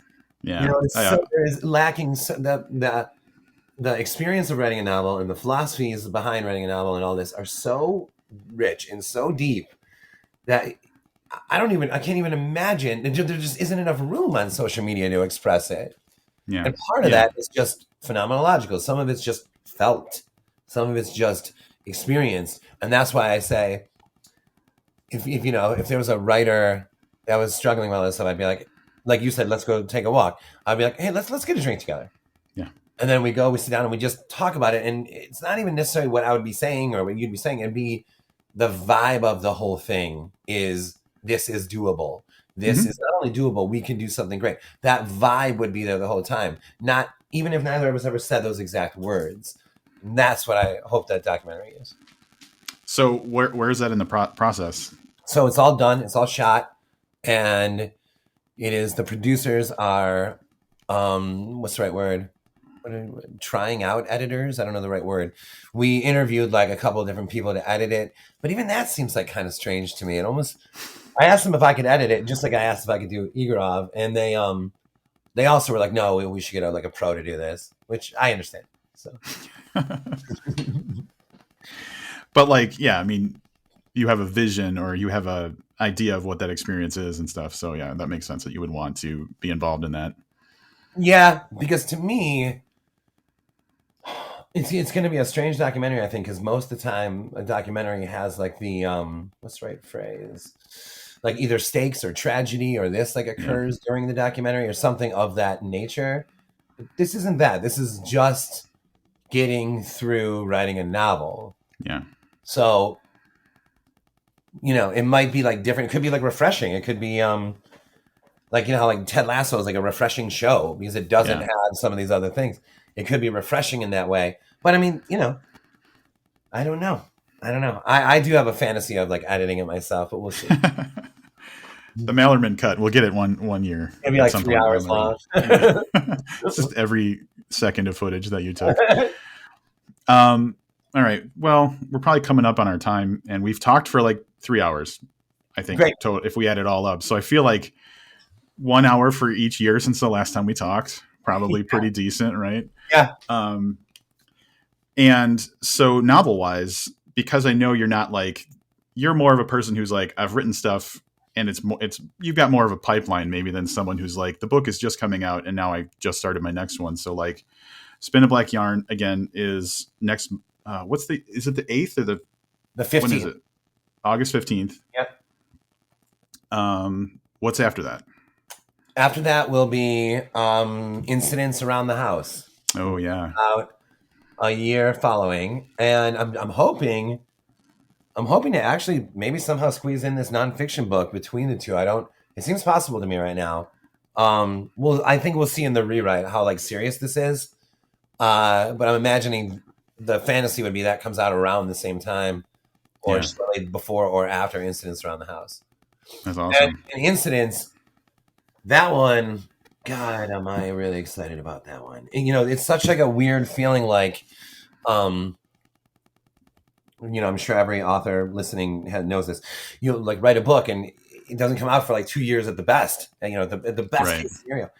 So, Incidents has been with me for a few months now. Like, God, maybe even longer than that. And like 6 months, 7 months, I don't even know. Something like that. Jeez. And it's coming out in a year from now or whatever. And from the minute I finished this one, I was like, oh my God, I want this one to come out right now. Yeah. Yeah. So I just gotta be cool. yeah, that's got to be the waiting game. But like you get to just jump onto new projects and like keep going on with whatever And comes think next. about So it too, like a documentary and a nonfiction book. Which, by the way, that's interesting that these two just came up together. But that is an interesting way because typically what happens is you write a book. It takes 2 years to come out. Now you've written two other books or whatever, and you're somewhere else in the head.